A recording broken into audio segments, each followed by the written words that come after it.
The morning mist clung to the Virginia hills like the breath of ghosts, and 17-year-old Elias Rowe moved through it with the practiced silence of someone who had learned early that making noise brought unwanted tension.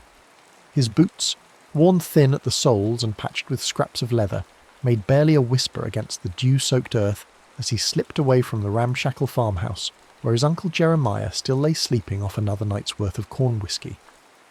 Elias had been orphaned at 12 when fever took both his parents within a week of each other, leaving him with nothing but a few books, his father's old surveying tools, and the dubious mercy of his father's younger brother.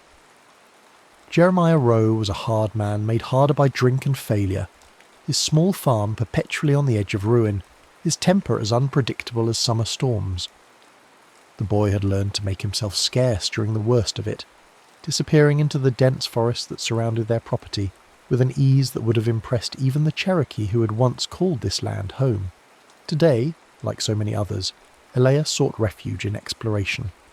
He carried with him a leather satchel containing his father's compass, a few pieces of jerky wrapped in cloth, a small journal bound in cracked leather, and his most prized possession, a collection of sketches and notes about the native peoples who had once lived in these mountains.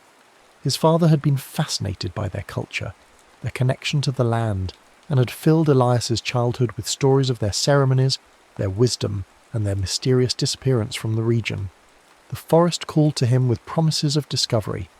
Every hollow might conceal arrowheads, every outcropping of rock might reveal petroglyphs, every cave might hold secrets from the people who had vanished like morning mist before the advancing tide of European settlement. Elias had already found several sites, a circle of stones that might have been a ceremonial ring, scattered pottery shards that he carefully catalogued and sketched, and most recently stories from old-timers in the nearer settlement about a cave deep in Raven's Hollow that the Cherokee had considered sacred, or perhaps cursed. The locals called it the Whispering Cave, claiming that strange sounds emerged from its depths during storms, that animals avoided it, and that more than one hunter had emerged from its vicinity speaking of visions and dreams that felt more real than waking life. Such tales only fueled Elias's curiosity. He had spent weeks preparing for this expedition, studying his father's survey maps, gathering supplies, and waiting for the right opportunity to slip away unnoticed. The path to Raven's Hollow was treacherous, winding through dense undergrowth and over rocky terrain that had likely remained unchanged since the last ice age. Ancient oaks towered overhead, their branches forming a canopy so thick that even at midday the forest floor remained dim and mysterious. Elias moved with growing excitement, his senses sharp and alert to every sound, every play of light and shadow. When he finally reached the hollow, he understood immediately why the Cherokee had considered this place special. The very air seemed different here, heavier, more charged, as if the boundary between the physical and spiritual worlds had worn thin. The cave entrance yawned before him like a mouth in the hillside, partially concealed by hanging moss and twisted vines that seemed to grow in patterns too deliberate to be natural. Elias lit his torch with trembling hands and stepped into the darkness. The cave was larger than he had expected, its walls smooth and curved as if shaped by water over countless centuries. His torchlight revealed strange formations in the rock, not quite natural, not quite carved, that seemed to shift and dance in the flickering flame. The deeper he went, the stronger became a peculiar sensation, as if he were walking not just through space but through time itself. The passage opened into a circular chamber that took his breath away.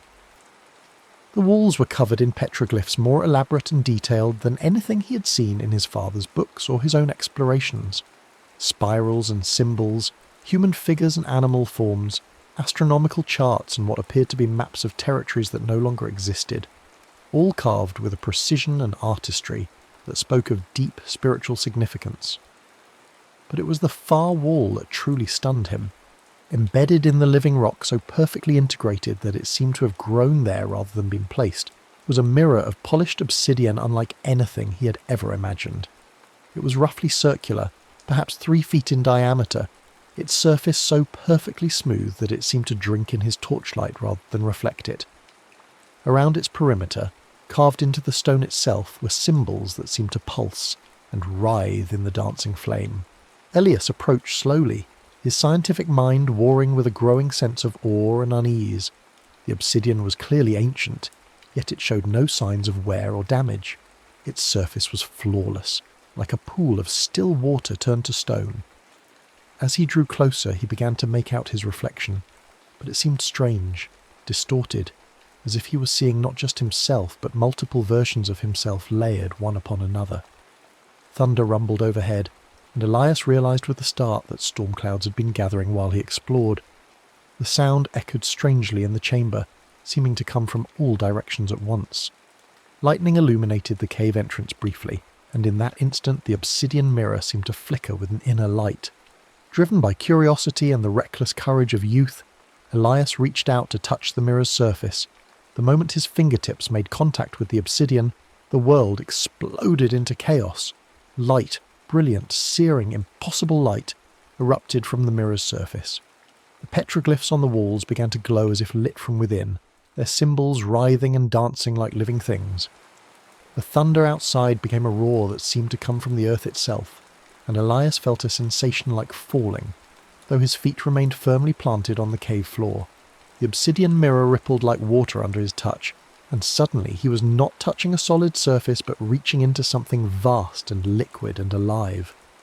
A force beyond his understanding seized him, pulling him forward into the mirror's depths. He tried to pull back, but it was like trying to escape a river in flood. The light grew brighter, the roar louder, and then silence. Elias woke to the sound of birdsong unlike any he had ever heard. Complex, musical, hauntingly beautiful. He lay on soft earth carpeted with moss and fallen leaves, but the trees above him were different from those he knew. These were giants, old-growth forest that stretched up into a canopy so high and dense that only scattered beams of sunlight penetrated to the forest floor. The air itself felt different, cleaner, wilder, charged with life and possibility. He sat up slowly, his head spinning with confusion and disorientation. His torch was gone, but he didn't need it. Streams of golden sunlight provided illumination that revealed a world transformed. The forest around him was pristine, untouched by axe or plough, teeming with life in a way that the woods of his own time never were. Massive chestnuts and oaks rose like cathedral pillars, their trunks so wide that a dozen men couldn't encircle them with joined hands. Beneath them grew an understory of species he couldn't identify, flowers in colours more vivid than any he had seen, berries that gleamed like jewels. But it was the sounds that truly convinced him something extraordinary had happened. Not just the complex bird song, but the rustle of large animals moving through the undergrowth without fear, the splash of fish jumping in a nearby stream that ran clearer than crystal, the whisper of wind through leaves that seemed to carry voices and music from another world. Elias stood on unsteady legs, trying to make sense of what had happened. Had he struck his head in the cave? Was this some vivid hallucination brought on by injury or exposure? But the sensations were too real, too complete. The scent of wild herbs and flowers, the feeling of moss beneath his feet, the play of light and shadow. Everything was more intense, more alive than his ordinary world. A rustling in the bushes nearby brought him sharply to attention. Something large was moving through the undergrowth, something that moved with the fluid grace of a predator. Elias's blood turned to ice as a massive bear emerged from the vegetation. Not the black bears he knew from his own time, but something larger and more formidable, with fur that gleamed silver-brown in the filtered sunlight, and eyes that held an intelligence both ancient and dangerous. The bear regarded him with what seemed like curiosity rather than aggression, but Elias knew better than to trust such appearances. He began backing away slowly, trying to remember everything his father had taught him about wilderness survival. Don't run, don't make sudden movements, don't look directly into its eyes. But the bear continued to approach, and Elias could see the massive claws, the powerful muscles beneath the fur, the sheer size of the creature. Just as panic threatened to overwhelm him, the sharp whistle of an arrow split the air. The shaft struck the ground between Elias and the bear, and the animal looked up with what seemed like resignation rather than fear. More arrows followed, not aimed to kill, but to drive the bear away, and after a moment of tense standoff, the great creature turned and melted back into the forest with surprising grace. Elias spun around to see his rescuers emerging from the trees like spirits materializing from the green twilight. There were 5 of them, and they moved with a silence and fluidity that made his own woodland skills seem clumsy by comparison. They were Native Americans, but not like any he had seen in illustrations or descriptions.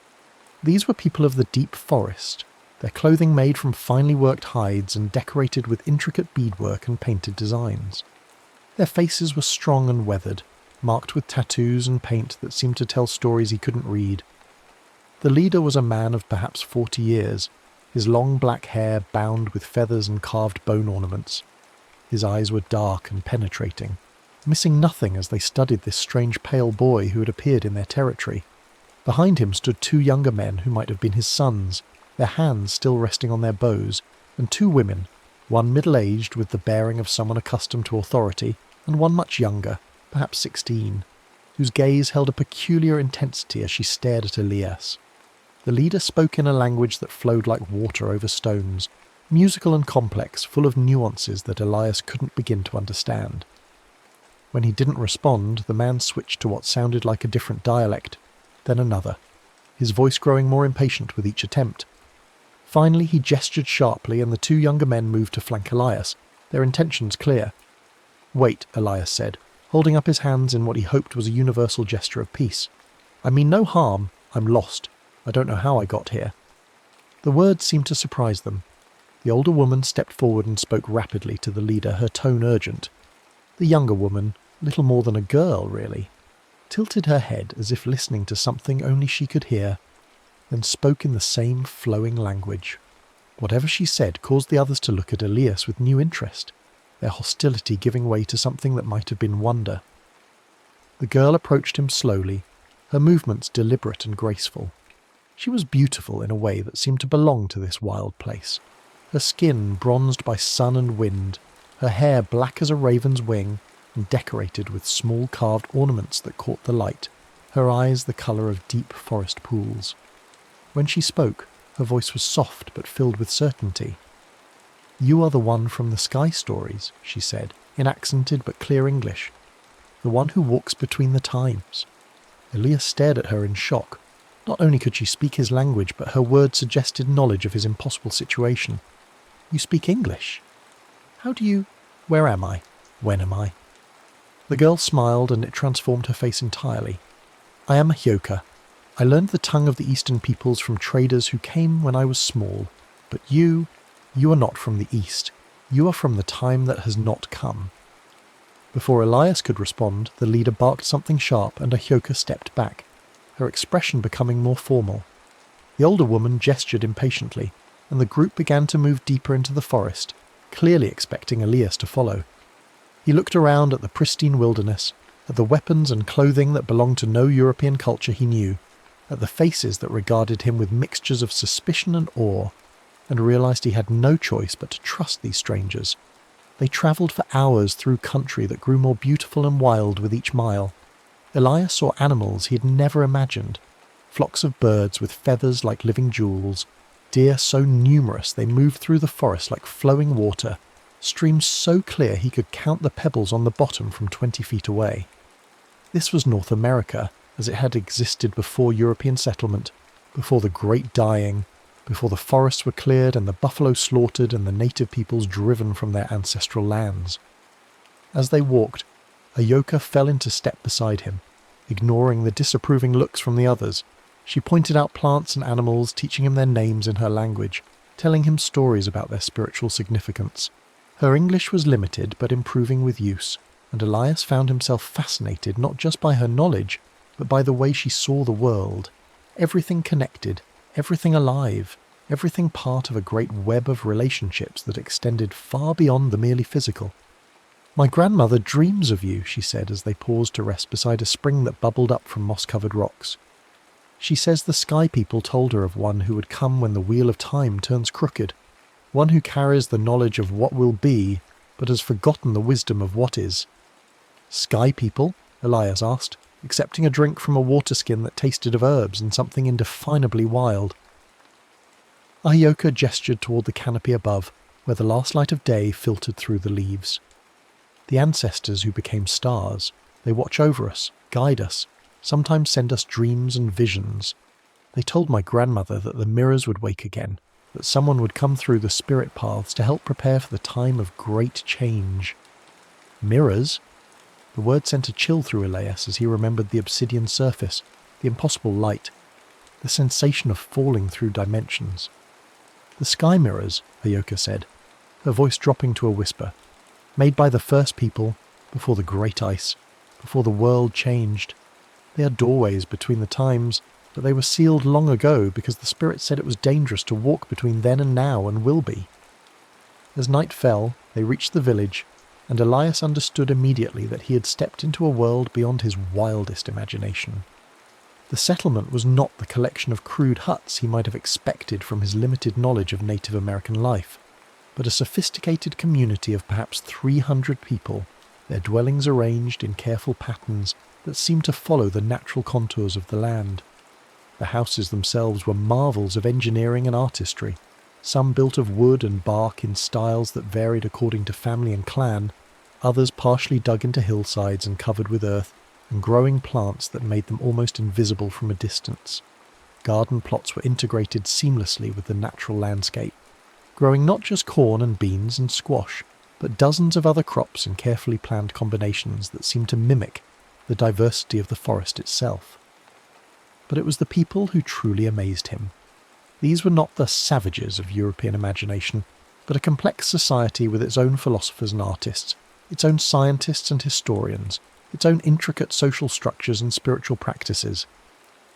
Children played games that were clearly designed to teach hunting and gathering skills, while also being genuinely fun.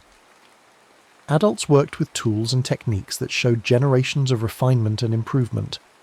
Elderly men and women sat in places of honour, their words listened to with respect and attention. The arrival of the group with their strange pale captive, for that's clearly what Elias was, despite the relatively gentle treatment, caused a stir throughout the village. People emerged from their homes to stare at him, some with curiosity, others with suspicion or even fear. He heard his presence discussed in rapid conversations he couldn't follow, saw children peering at him from behind their mothers' skirts, felt the weight of dozens of eyes studying his every movement. The leader, whom Elias learned was called Adahi, meaning lives in the woods, brought him to the centre of the village, where a large fire burned in a carefully constructed pit surrounded by carved stones. Around the fire sat the village elders, men and women whose faces bore the wisdom and weariness of many winters. They studied Elias with expressions that ranged from sceptical to hostile, and he realised his life might well depend on the next few minutes. An ancient woman, her hair white as snow and her face mapped with lines of age and experience, rose from her place by the fire. This, Ayoka whispered, was her grandmother, Galilahi, whose name meant attractive, but who was known throughout the region for her spiritual power and prophetic dreams. She approached Elias slowly, her eyes never leaving his face, and when she spoke, her voice carried the authority of one accustomed to being obeyed. Ayoka translated, her voice tense with nervousness. She asks if you are the one who stepped through the sky mirror, the one who comes from the time of dying to learn the time of living. Elias looked around at the circle of faces, all waiting for his answer. How could he explain what he didn't understand himself? How could he tell these people about the world he came from, a world where their descendants would be driven from their lands, their languages forbidden, their children stolen and forced into schools designed to kill the native within them? I don't know, he said finally. I was in a cave in my own time. I found a mirror made of black stone covered with symbols like those on your grandmother's medicine bag. When I touched it during a storm, everything changed.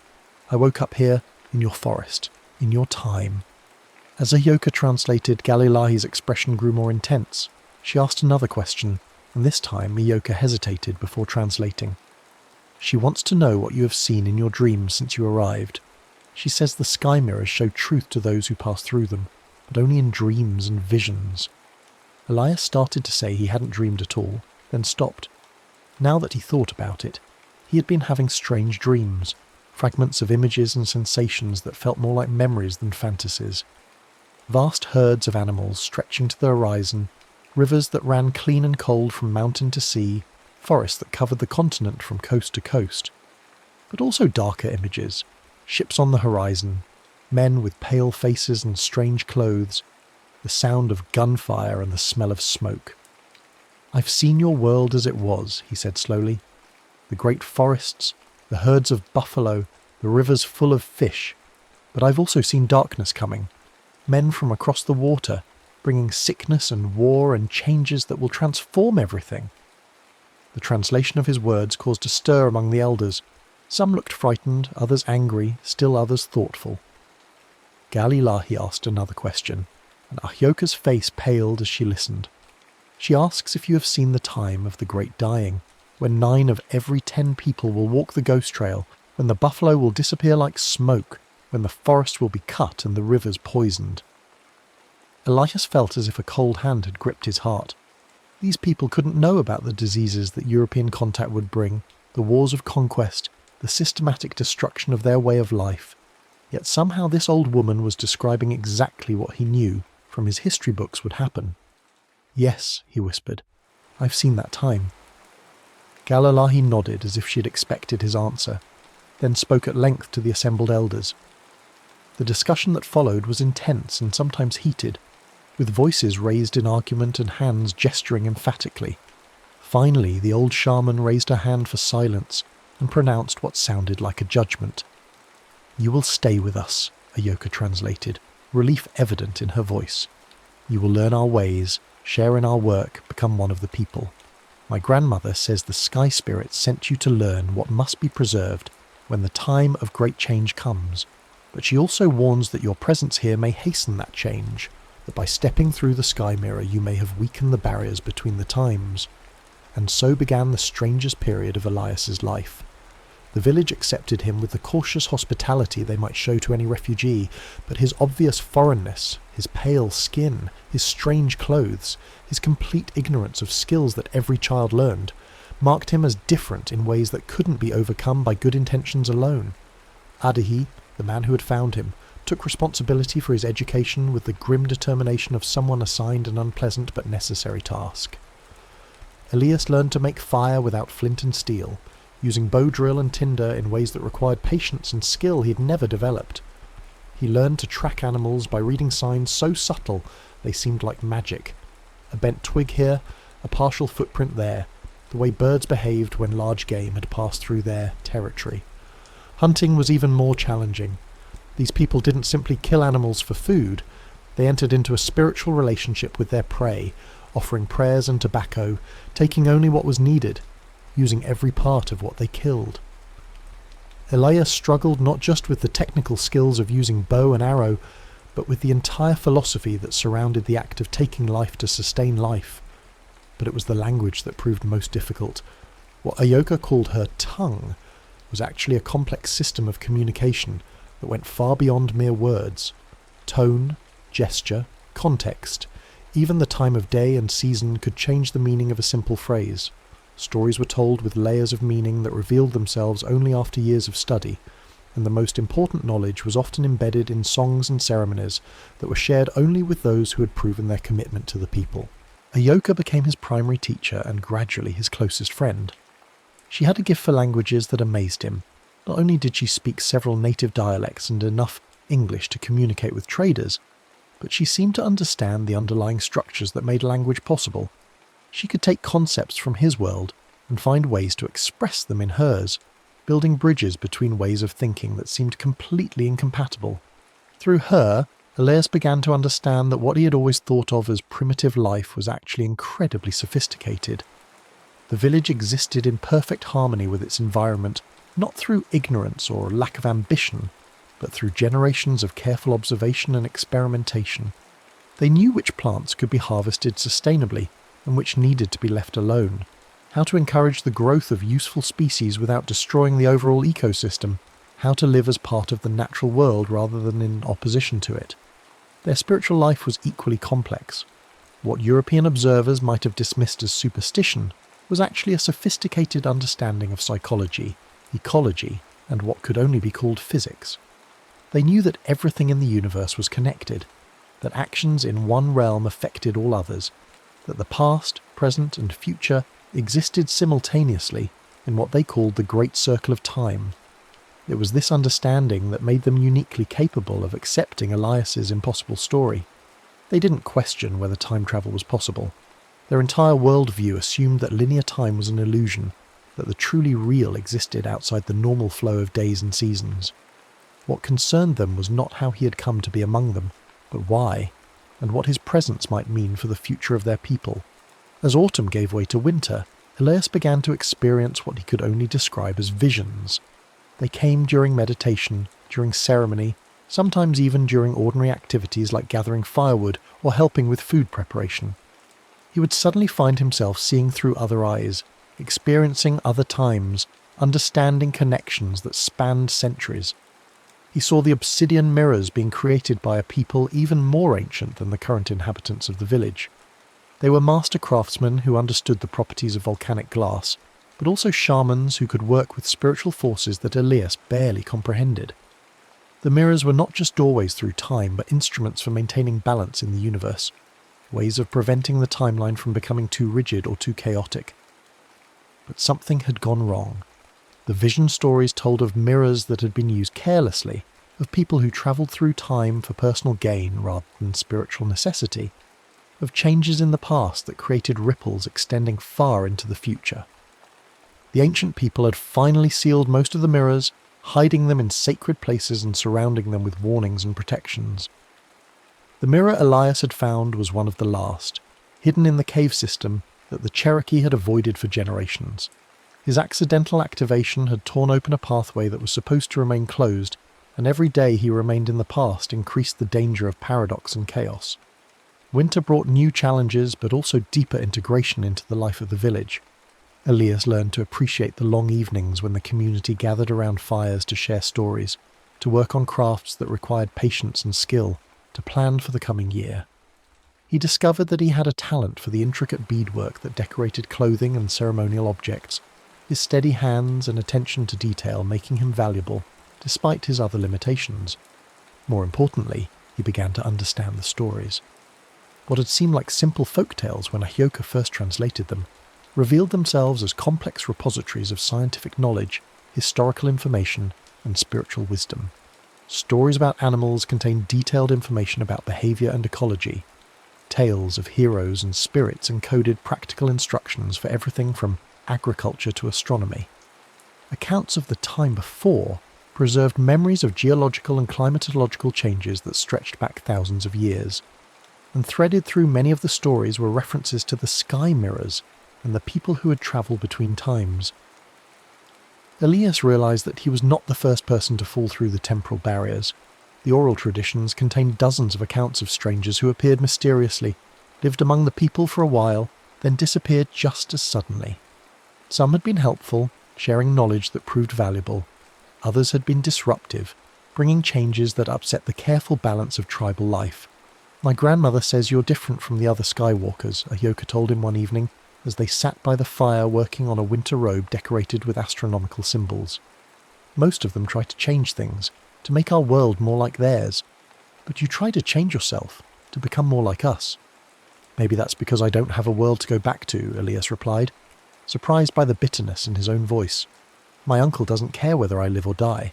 I have no friends, no prospects, nothing but more of the same grinding poverty and ignorance." Ahyoka looked at him with the serious expression she wore when working through a difficult translation. "The words you use, poverty and ignorance, they don't mean what you think they mean. You come from a time of great riches, but your people are poor in spirit. You come from a time of much knowledge, but your people are ignorant of wisdom." "What do you mean?" She gestured toward the village around them, where people were going about their evening activities with quiet contentment. "Here, no one goes hungry unless everyone goes hungry. No one lacks shelter unless everyone lacks shelter. Children are raised by the whole community. Old people are honoured and cared for. Everyone has work that is valued and meaningful. In your time, you have great buildings and powerful tools, but people live alone and die alone. Many have no work or work that serves no good purpose. The weak are left to suffer while the strong take more than they need." Elias wanted to argue, but he couldn't. Everything she said was true.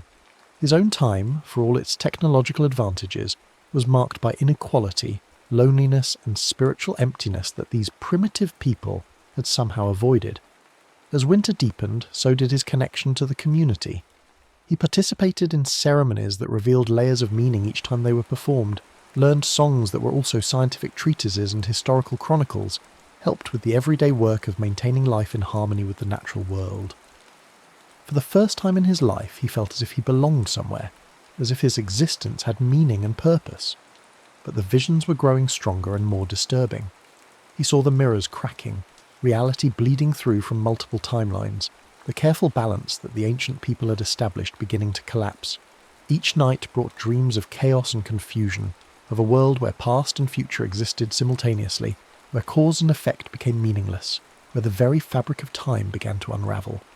Galilahi, the old shaman, confirmed his worst fears during a private consultation in her lodge. She cast the sacred bones and read the patterns with growing concern, then spoke in her own language for several minutes before a yoka could translate. She says the sky mirror you came through is still open, still pulling energy from our time into yours. Every day you remain here makes the opening wider, makes it more likely that others will fall through, that the barriers between times will collapse completely. But surely that would take years, Elias protested. Decades, maybe centuries. Ayoka shook her head after another exchange with her grandmother. Time moves differently near the mirrors. What seems like months to you may be only days in your own time, but the damage accumulates faster than normal time. She says we may have only until the spring thaw before the situation becomes too dangerous to repair. Repair how? The answer, when it came, chilled him to the bone. According to the ancient stories, a mirror that had been opened improperly could only be sealed by someone passing back through it from the inside, essentially closing the door behind them. But the passage was dangerous even under the best circumstances, and attempting it with an already unstable mirror could easily result in the traveller being lost forever in the spaces between times. There is another way, Galilahi said through Ahyoka. The old stories speak of a second mirror, hidden in the sacred cave where the first people performed the ceremonies that shaped the world. If you could reach it, you could use it to return to your own time while simultaneously drawing the power from the broken mirror, sealing both passages. Where is this sacred cave? The answer was not encouraging. The site was 3 days' journey to the north, through territory controlled by tribes that were not always friendly to Ayoka's people. Worse, the cave was said to be protected by spirits that did not welcome visitors, and the mirror inside it was supposed to be even more dangerous than the one Elias had found. A master mirror that connected to all the others, capable of opening passages to any time, anywhere. But as winter began to give way to spring, the signs of temporal disturbance became impossible to ignore. Animals began behaving strangely, appearing in the wrong seasons, sometimes aging rapidly or reverting to juvenile forms overnight. Plants bloomed and died in chaotic cycles that followed no natural pattern. Worst of all, some of the villagers began experiencing what they called time dreams, visions of possible futures that were so vivid they seemed more real than waking life. Elias knew he could delay no longer. Much as he had come to love this place and these people, his presence was endangering them. He would have to attempt the journey to the sacred cave, try to find the second mirror, and hope that the ancient stories contained enough truth to guide him home. The night before his departure, the village held a ceremony unlike any he had witnessed. It began at sunset with the lighting of sacred fires and the burning of herbs that filled the air with smoke that seemed to carry prayers and blessings skyward. The entire community gathered in the central plaza, their faces painted with symbols that told the story of his time among them, their voices raised in songs that seemed to weave his spirit into the fabric of their collective memory. Galilei presented him with a medicine bundle containing herbs and objects that she said would protect him on his journey and help him navigate the spiritual dangers he would face. Adai gave him a bow of his own making, along with arrows fletched with eagle feathers and tipped with obsidian points that had been blessed in ceremony. Other members of the community offered gifts both practical and spiritual: food for the journey, clothing suited to travel, ornaments and talismans that carried the power of their prayers. But it was Ayoka's gift that moved him most deeply. She approached him as the ceremony was ending, carrying something wrapped in soft deerskin. When she unwrapped it, he saw that it was a mirror, not obsidian like the one that had brought him here, but polished copper that reflected the firelight like liquid gold.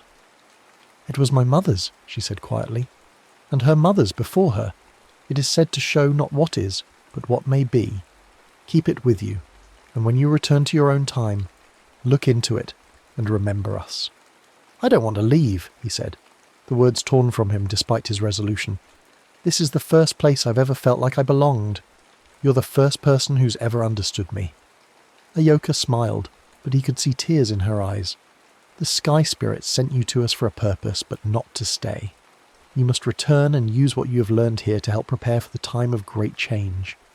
When our descendants face the troubles you have seen in your visions, they will need someone who understands both worlds, someone who can build bridges between the old wisdom and the new knowledge. But how will I find you again? How will I know if what we've shared is real or just a dream?" Instead of answering directly, Ahyoka began to sing, a song he'd heard before but never understood, a melody that seemed to capture all the beauty and sadness of their impossible love. As she sang, she took a pendant from around her neck, a small carved figure of a bird in flight, and placed it in his hands. "The wind remembers all songs," she said when the melody ended, "and the earth remembers all who have walked upon it. When the time comes, you will know." The journey to the sacred cave began before dawn, with Elias accompanied by 2 young warriors who knew the territory and could help him navigate both the physical and spiritual dangers ahead. They travelled light and fast, following game trails and waterways that avoided the main paths used by larger groups. The landscape they crossed was breathtaking in its pristine beauty. Rolling hills covered with forests that stretched unbroken to the horizon, rivers that ran crystal clear and teemed with fish, meadows where wildflowers bloomed in incredible profusion. But Elias found it difficult to appreciate the scenery, knowing that he was seeing it for what might be the last time, that his journey was taking him away from everything he had come to love. His companions were skilled woodsmen, but also spiritual practitioners who understood the sacred nature of their mission. They moved with constant awareness of the spirits that inhabited every tree and stone, stopping frequently to offer tobacco and prayers, reading signs in the flight of birds and the behaviour of animals that told them which paths were safe and which should be avoided. On the second day, they encountered the first real danger. A band of warriors from a rival tribe had been tracking them since dawn, moving parallel to their path but staying just out of sight. Elias's companions recognised the signs: broken twigs arranged in patterns that couldn't be natural, the sudden silence of birds in certain areas, the faint smell of wood smoke from fires that were quickly extinguished. "They want to know why we travel toward the sacred places," one of his guides explained in whispered English he had learned from traders. "Our tribes have old disputes about territory and hunting rights. They may try to stop us, or they may demand tribute." The confrontation came at midday as they approached a narrow valley that offered the only practical route through a range of rocky hills. The rival warriors emerged from concealment with the fluid grace of men who had perfected the art of woodland warfare, surrounding Elias and his companions with a precision that spoke of careful planning and long experience. Their leader was a man of perhaps 30 years, his face marked with scars that told of many battles, his body decorated with paint and ornaments that proclaimed his status as a war chief. He spoke in a dialect that Elias couldn't understand, but his tone made his meaning clear. They were trespassers in his territory, and they would not be allowed to pass without explanation. What followed was a complex negotiation that revealed the sophisticated diplomacy that existed between the various tribes. Elias's guides identified themselves by clan and family, established their right to travel through the region by citing ancient agreements and mutual obligations, and finally explained the spiritual nature of their mission. The war chief listened with the attention of someone accustomed to weighing the truth and importance of what he heard, asking questions that demonstrated his own deep knowledge of tribal customs and sacred traditions. When the discussion turned to Elias himself, the atmosphere changed dramatically. His pale skin and strange appearance had already marked him as unusual, but when his guides explained that he was a Skywalker who'd come through these spirit mirrors, the rival warriors reacted with mixtures of awe, fear and suspicion. Some wanted to kill him immediately, believing that his presence would bring bad luck to their people. Others argued that he should be captured and brought to their own shamans for questioning, but their leader surprised everyone by approaching Elias directly and speaking to him in heavily accented but understandable English. "You're the one the dream speakers have seen," he said, his eyes never leaving Elias's face. "The pale ghost who walks between the times, bringing visions of sorrow and change." "I don't want to bring sorrow," Elias replied carefully. I only want to return to my own time and seal the pathway that brought me here." The war chief studied him for a long moment, then nodded slowly. "The old grandmother of the western village sent word that one like you would come, seeking the great mirror in the cave of first ceremonies. She said we should let you pass, but also that we should warn you. The spirits that guard that place do not welcome strangers, even those who come on sacred business." "What kind of spirits?"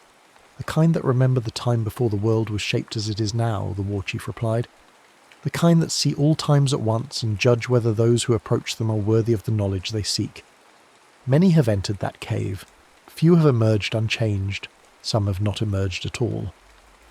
Despite this warning, or perhaps because of it, the war chief allowed them to continue their journey. But he assigned 2 of his own warriors to accompany them, men who knew the specific dangers of the region and could provide additional protection if needed. The group that continued toward the sacred cave was now 5 strong, representing an alliance between tribes that might normally have been enemies, united by their recognition that Elias's mission transcended ordinary tribal politics. The landscape grew stranger as they approached their destination. Trees began to show signs of the temporal distortion that was spreading outward from the broken mirror, some with leaves that changed colour and fell repeatedly in the span of minutes, others that seemed to age and renew themselves in endless cycles. Streams flowed uphill in some places, and the sun occasionally appeared to move backward across the sky before resuming its normal course. More disturbing were the glimpses of other times that flickered in and out of visibility like heat mirages. Elias caught sight of massive creatures that had been extinct for thousands of years, of landscapes shaped by glaciers that had long since melted, of buildings and people that belonged to futures he couldn't imagine. The barriers between past, present and future were breaking down, and reality itself was beginning to blur. On the morning of the 3rd day, they reached the sacred cave, and Elias understood immediately why this place inspired such awe and fear. The cave mouth was not a simple opening in the hillside, but a complex formation that seemed to have been carved by forces beyond ordinary geology. Symbols were carved into the living rock, not just the petroglyphs he had seen in his own time, but 3-dimensional sculptures that seemed to move and change as he watched them, telling stories that unfolded in ways that challenged his understanding of cause and effect. The air around the cave shimmered with energy that made his skin tingle and his vision blur. Sounds echoed strangely here. His companions' voices seemed to come from multiple directions at once, and their words carried harmonics and overtones that suggested meanings beyond the literal. Even the sunlight behaved differently, bending in ways that created rainbows where none should exist, casting shadows that moved independently of the objects that supposedly created them. His guide stopped at a respectful distance from the cave entrance, and began preparations for a ceremony that would, they hoped, gain them permission to enter. They built a small fire using wood they had carried specifically for this purpose, burned sacred herbs that filled the air with smoke that seemed to carry their prayers directly to the spirits, and sang songs so old that their original meanings had been forgotten, preserved only because of their power to open communication with the guardians of this place.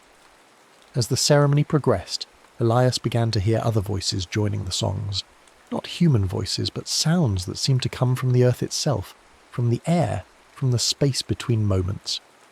The symbols carved into the cave entrance began to glow with their own light, and the shimmering in the air intensified until it became almost solid, like looking through water. Then, without warning, the voices fell silent, and the glow faded. In the sudden stillness, a figure emerged from the cave, not walking out in any normal sense, but materializing from the shadows as if the darkness itself had taken human form. It was an old woman, ancient beyond measure, her hair white as fresh snow and her skin marked with tattoos that seemed to tell the entire history of her people. She wore robes that appeared to be made of starlight and shadow, decorated with ornaments that defied identification.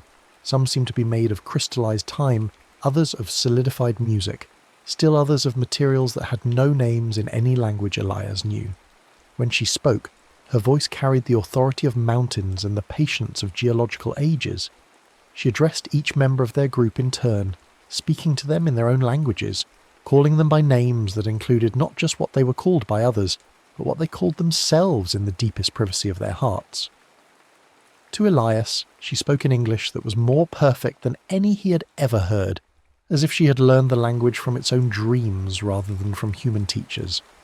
So, Skywalker, you come seeking passage home, but tell me, what is home to one who has walked between the times? Is it the place where your body was born, or the place where your spirit has learned to sing? The question cut deeper than any blade. Elias looked back at his companions, thought of the village he had left behind, of Ioka, and the life he could have had if he had chosen to stay. Then he thought of the growing instability, the visions of chaos and collapse, the knowledge that his presence was endangering the very people he had come to love. Home is where I can do the most good, he said finally, where I can use what I've learned to help build bridges between your world and mine. The ancient woman nodded as if his answer satisfied some test he hadn't known he was taking. Wisdom grows in unexpected soil, she said. Very well, you may enter the cave, approach the great mirror, attempt the passage back to your own time, but know this. The mirror will demand a price for its use. It may ask for memories, for years of your life, for abilities you value, for connections that bind you to joy. Are you prepared to pay whatever it asks? I am. And if the price it demands is the knowledge you have gained here, if returning to your own time means forgetting everything you have learned, everyone you have loved, will you still choose to go?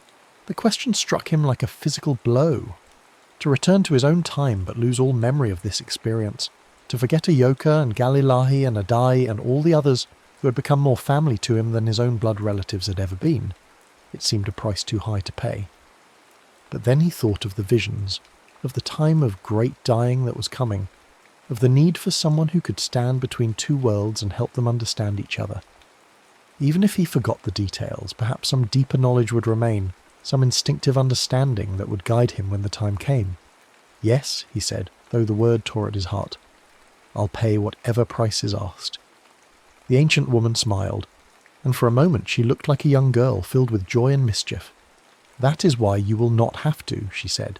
The mirror demands sacrifice from those who seek power or knowledge for selfish purposes, but you seek to sacrifice yourself for others. The spirits recognize this, and they will be generous. She turned and walked back toward the cave, gesturing for him to follow. At the entrance she paused and spoke to his companions in their own languages, blessing them and charging them with carrying word of what they had witnessed back to their people. Then she led Elias into the darkness. The cave was vast beyond imagining, its walls and ceiling disappearing into shadows that seemed to extend into infinity. The floor was carved with symbols and patterns that told the history of the world from its creation to its final ending, and walking across them felt like travelling through time itself. Elias saw the birth of the first people, their expansion across the continent, their development of the technologies and spiritual practices that had allowed them to live in harmony with their environment for thousands of years. But he also saw what was coming: the arrival of European diseases, the wars of conquest, the systematic destruction of everything these people had built. He saw his own descendants playing roles both heroic and villainous in the great tragedy that would unfold over the next centuries, and he understood with crystal clarity why he had been brought here, what knowledge he was meant to carry back to his own time. At the centre of the cave, set into a raised platform carved from a single piece of black stone, was the master mirror. It was larger than the one he had found in his own time, perfectly circular and perhaps 6 feet in diameter, its obsidian surface so flawless that it seemed to be a window into the void itself. Around its edge were carved symbols that seemed to move and shift as he watched them, telling stories in languages that had never been spoken by human tongues. This is the first mirror, the ancient woman explained, created by the star people before they returned to the sky, left as a gift and a responsibility for those who would come after. It connects to all the other mirrors, in all the other times. Through it, you can travel not just to your own time, but to any time, any place where the other mirrors wait. Elias approached the mirror slowly, feeling the power that radiated from its surface like heat from a fire. As he drew closer, images began to appear in its depths, not reflections of the cave around him, but visions of other places, other times. He saw the cave in his own era, overgrown and forgotten, the smaller mirror cracked and leaking temporal energy. He saw possible futures where that energy continued to grow and spread, creating paradoxes that would eventually unravel the entire timeline. But he also saw other possibilities, futures where he returned to his own time with the knowledge he had gained, where he used that knowledge to help preserve native cultures and wisdom, where he served as a bridge between the worlds of scientific rationality and spiritual understanding. In some of those futures, the coming tragedy was mitigated, if not prevented entirely. In others, enough was preserved that the healing could begin sooner and more completely. "The choice is yours," the ancient woman said. "You can return to your own time, seal the broken mirror and work to prepare your people for the changes that are coming. Or you can step through to any other time, any other place where your presence might make a difference. The mirror will take you wherever your heart truly wishes to go." Elias stared into the swirling depths of the obsidian surface, seeing 1,000 possible lives, 1,000 different ways his story might unfold. For a moment he was tempted to choose a different time entirely, perhaps the distant future, when the wounds between cultures had healed and he could live in a world that had learned to integrate the best of both traditions. Or perhaps the distant past, when he could warn the first peoples about what was coming and help them prepare more effectively. But as he considered these possibilities, he kept coming back to the same conclusion. His own time, for all its flaws and limitations, was where he belonged. It was where his presence could make the most difference, where his unique knowledge and experience could serve the greatest good. And deep in his heart, he knew that Iyoka was right. He had been sent to this time and place not to stay, but to learn and then return. He reached out and touched the mirror's surface, feeling it ripple like water under his fingers. The ancient woman began to sing, her voice joined by others that seemed to come from the mirror itself, from the walls of the cave, from the very stones beneath his feet. The symbols around the mirror's edge began to glow and move faster, and Elias felt the familiar sensation of falling that had brought him here in the first place. But this time was different. Instead of the chaotic tumbling he had experienced before, he felt himself being carefully guided, protected by forces he couldn't see but could sense all around him.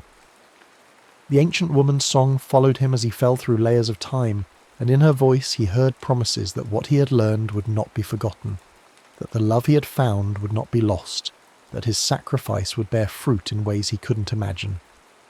The last thing he saw before the vision faded was Ahyoka's face, smiling at him across the centuries, her lips forming the words of the song that would connect them across time and space. The wind remembers all songs, and the earth remembers all who have walked upon it. Then he was back in his own cave, in his own time, gasping and shaking as if he had been holding his breath for months instead of moments. The smaller obsidian mirror was still embedded in the wall before him, but even as he watched, cracks began to spread across its surface. Light leaked from the cracks, not the harsh light of his torch, but the soft golden light of another time, another place. He understood instinctively what he needed to do. Drawing on knowledge he couldn't quite remember learning, he began to sing. Not the song Ahyoka had taught him, for that had faded like a dream upon waking, but something deeper, older, a melody that seemed to come from the earth itself. As he sang, he pressed his hands against the cracked mirror, feeling the temporal energy that still flowed through it. The process was exhausting, requiring him to maintain perfect concentration while forces beyond his comprehension flowed through his body and mind. But gradually the cracks in the mirror began to close, the leaking light faded, and the sense of connection to that other time grew weaker and more distant. When the last crack sealed itself, the mirror went dark and cold, just another piece of worked obsidian embedded in a cave wall. Elias collapsed to his knees, overwhelmed by exhaustion and a sense of loss so profound it felt like dying. The detailed memories of his time in the past were already fading, becoming vague and dreamlike, but the emotional impact remained. The knowledge that he had experienced something extraordinary, had been part of something larger than himself, had loved and been loved in ways that transcended ordinary human experience. When he finally made his way out of the cave, he found the thunderstorm had passed, and the morning sun was painting the Virginia hills with gold and green. But everything looked different now, not the pristine wilderness he had briefly known, but a landscape already marked by European settlement, already diminished from what it had once been. His uncle Jeremiah was waiting for him at the farm, drunk and angry about his absence. "Where the hell have you been, boy?" "Been gone all night, worried me sick. Probably off in the woods playing Indian again, weren't you?" Elias looked at his uncle with new eyes, seeing not just the crude brutality that had always defined their relationship, but the fear and pain that drove it. This was a man who had lost his own dreams, who had settled for less than he wanted and blamed the world for his failures. Understanding didn't make the abuse acceptable, but it made it comprehensible in ways that changed everything. "I was exploring the cave system up in Raven's Hollow," Leia said calmly. "I think I may have found something significant. Petroglyphs, maybe some artifacts. I'd like to document them properly." Something in his tone, some new authority in his voice, made Jeremiah back down from the confrontation he'd been prepared to start. Instead, he grumbled about damn fool boy and waste of time, but he didn't raise his hand or his voice the way he usually did. Over the following days and weeks, Elias threw himself into documenting everything he could remember about his experience. The specific details continued to fade, but the broader knowledge remained, an understanding of Native American culture that went far beyond anything in the books available to him, an intuitive grasp of ecological principles that wouldn't be formally recognized by European science for decades, a spiritual awareness that transformed his relationship with the natural world. He began keeping a journal, filling page after page with observations about plants and animals, sketches of artifacts and symbols, fragments of songs and stories that came to him in dreams. He also began learning everything he could about the native tribes of Virginia, seeking out elderly settlers who had traded with them, reading every account he could find, gradually building a picture of what had been lost and what might still be preserved. But it was when he returned to the cave that he received the confirmation he'd been hoping for, and dreading in equal measure. The obsidian mirror was still there, still dark and sealed, but carved into the stone beside it was a message that hadn't been there before. Navashias Gaia, the wind remembers you. The words were carved in Cherokee syllabary, a writing system that wouldn't be invented for another decade. But somehow Elias could read them, could hear in them the voice of someone he couldn't quite remember but would never forget. Below the Cherokee words, in English letters that looked as if they had been there for centuries, was a single name, Ayoka. As the months passed, Elias began to understand the true scope of what he had been given. His experience had left him with not just knowledge but a calling, a deep understanding that his life's work must be to serve as a bridge between cultures, to preserve what could be preserved and heal what could be healed. He left his uncle's farm as soon as he came of age, making his way to the nearest city with libraries and schools. Using his father's surveying instruments and his own mysterious knowledge of the land, he found work as a guide and surveyor, slowly building a reputation as someone who understood the wilderness better than men twice his age. But his real passion was for writing and research. He began collecting stories from the last generation of settlers who had direct contact with native peoples, recording their accounts with an accuracy and sensitivity that impressed even skeptical scholars. He learned Cherokee, Creek, and several other southeastern languages, often finding that words and phrases came to him without conscious learning, as if they were memories rather than acquired knowledge. His first book, Voices from the Vanished Land, True Accounts of Native Life in the Virginia Mountains, was published when he was 25 and caused a sensation in academic circles. Unlike other contemporary works that portrayed Native Americans as either noble savages or dangerous primitives, Elias's book presented them as complex human beings with sophisticated cultures, practical wisdom, and spiritual insights that the dominant society desperately needed. More books followed, each one adding to his reputation as the foremost authority on Native American culture in the Southeast. But Elias was careful never to claim credit for insights that weren't his own, always acknowledging that his understanding came from sources he couldn't fully explain, from dreams and visions that felt more like memories than her imagination. He never married, though he had opportunities. Something in him remained forever connected to a love he couldn't quite remember, a relationship that had been perfect in its brevity and impossible in its fulfillment. Instead, he devoted himself entirely to his work, to the mission that had been given to him in ways he was beginning to forget but would never truly lose. As he grew older, his writings became more explicitly focused on preservation and reconciliation. He established schools that taught both European and native ways of understanding the world, founded libraries that collected and preserved oral traditions, and worked tirelessly to document languages and cultures that were disappearing with each passing year. He also became known as a healer, though he never claimed medical training. People came to him with ailments that conventional doctors couldn't cure, and often went away healthier after treatments that combined herbal medicine with something that could only be called spiritual healing. When asked where he had learned such techniques, he would only say that they had come to him in dreams. But perhaps his most important work was less visible. The quiet conversations with government officials about treaty negotiations, the letters to influential people advocating for native rights, the behind-the-scenes efforts to prevent some of the worst excesses of American expansion. He couldn't stop the great dying that he had seen in his visions, but he could mitigate it, could help preserve seeds of knowledge and culture that would grow again when the time was right. In his 60th year, as he sat in his study surrounded by the books and artifacts that represented a lifetime of dedication, Elias received a visitor that changed everything. She was a young woman, perhaps 16 or 17, with the bearing and features that immediately marked her as Native American despite her European-style dress. She approached his house at sunset, walking with a confidence that suggested she belonged wherever she chose to be. When he opened the door to her knock, she spoke a single word in a language he hadn't heard spoken aloud in 40 years, but recognized instantly: grandfather.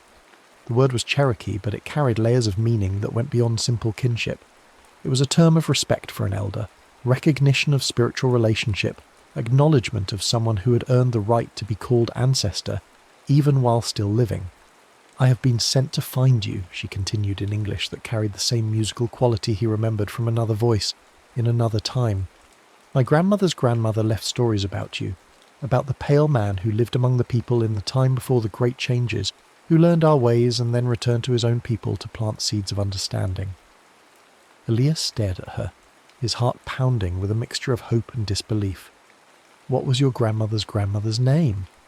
The young woman smiled, and for a moment he saw another face, another smile shining through the years like sunlight through water. "Her name was Ahyoka," she said. "She lived to be very old, and she told stories of the Skywalker who came through the spirit mirrors, who learned to sing with the wind and speak with the earth. She said that someday, when the wheel of time turned full circle, someone would come to find him and bring him a message." She reached into a pouch at her side and drew out something that made Elias's breath catch in his throat.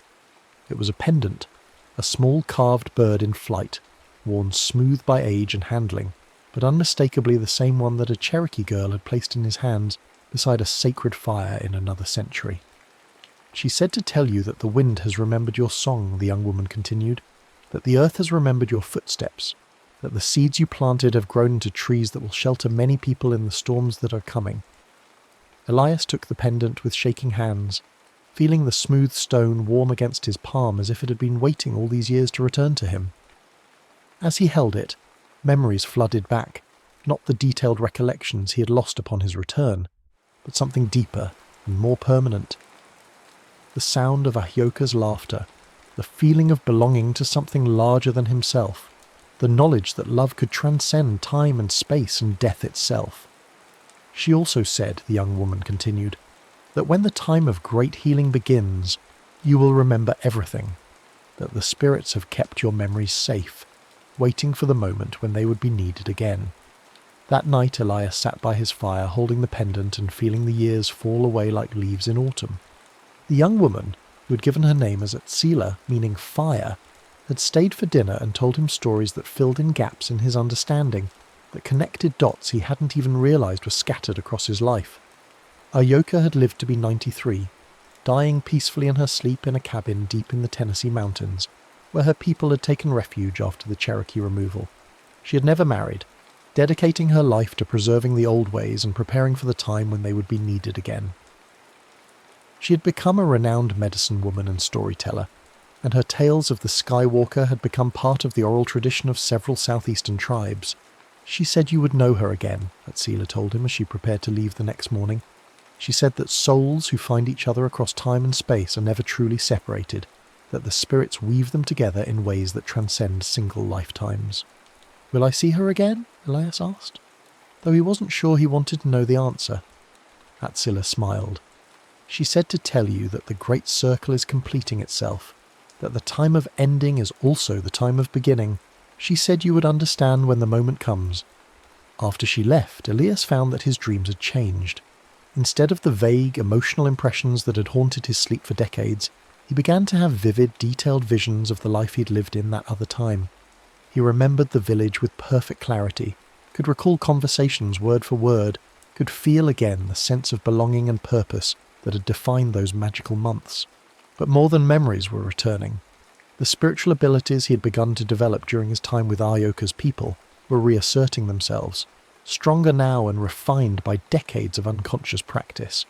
He found that he could communicate with animals, could sense the health of plants and trees, could feel the emotional states of people around him with increasing clarity. Most remarkably, he began to receive visits from what he could only describe as spirits. Not ghosts in any conventional sense, but presences that seemed to exist partially in his time and partially in others. Sometimes they were people he had known in that other life, coming to give him messages or guidance.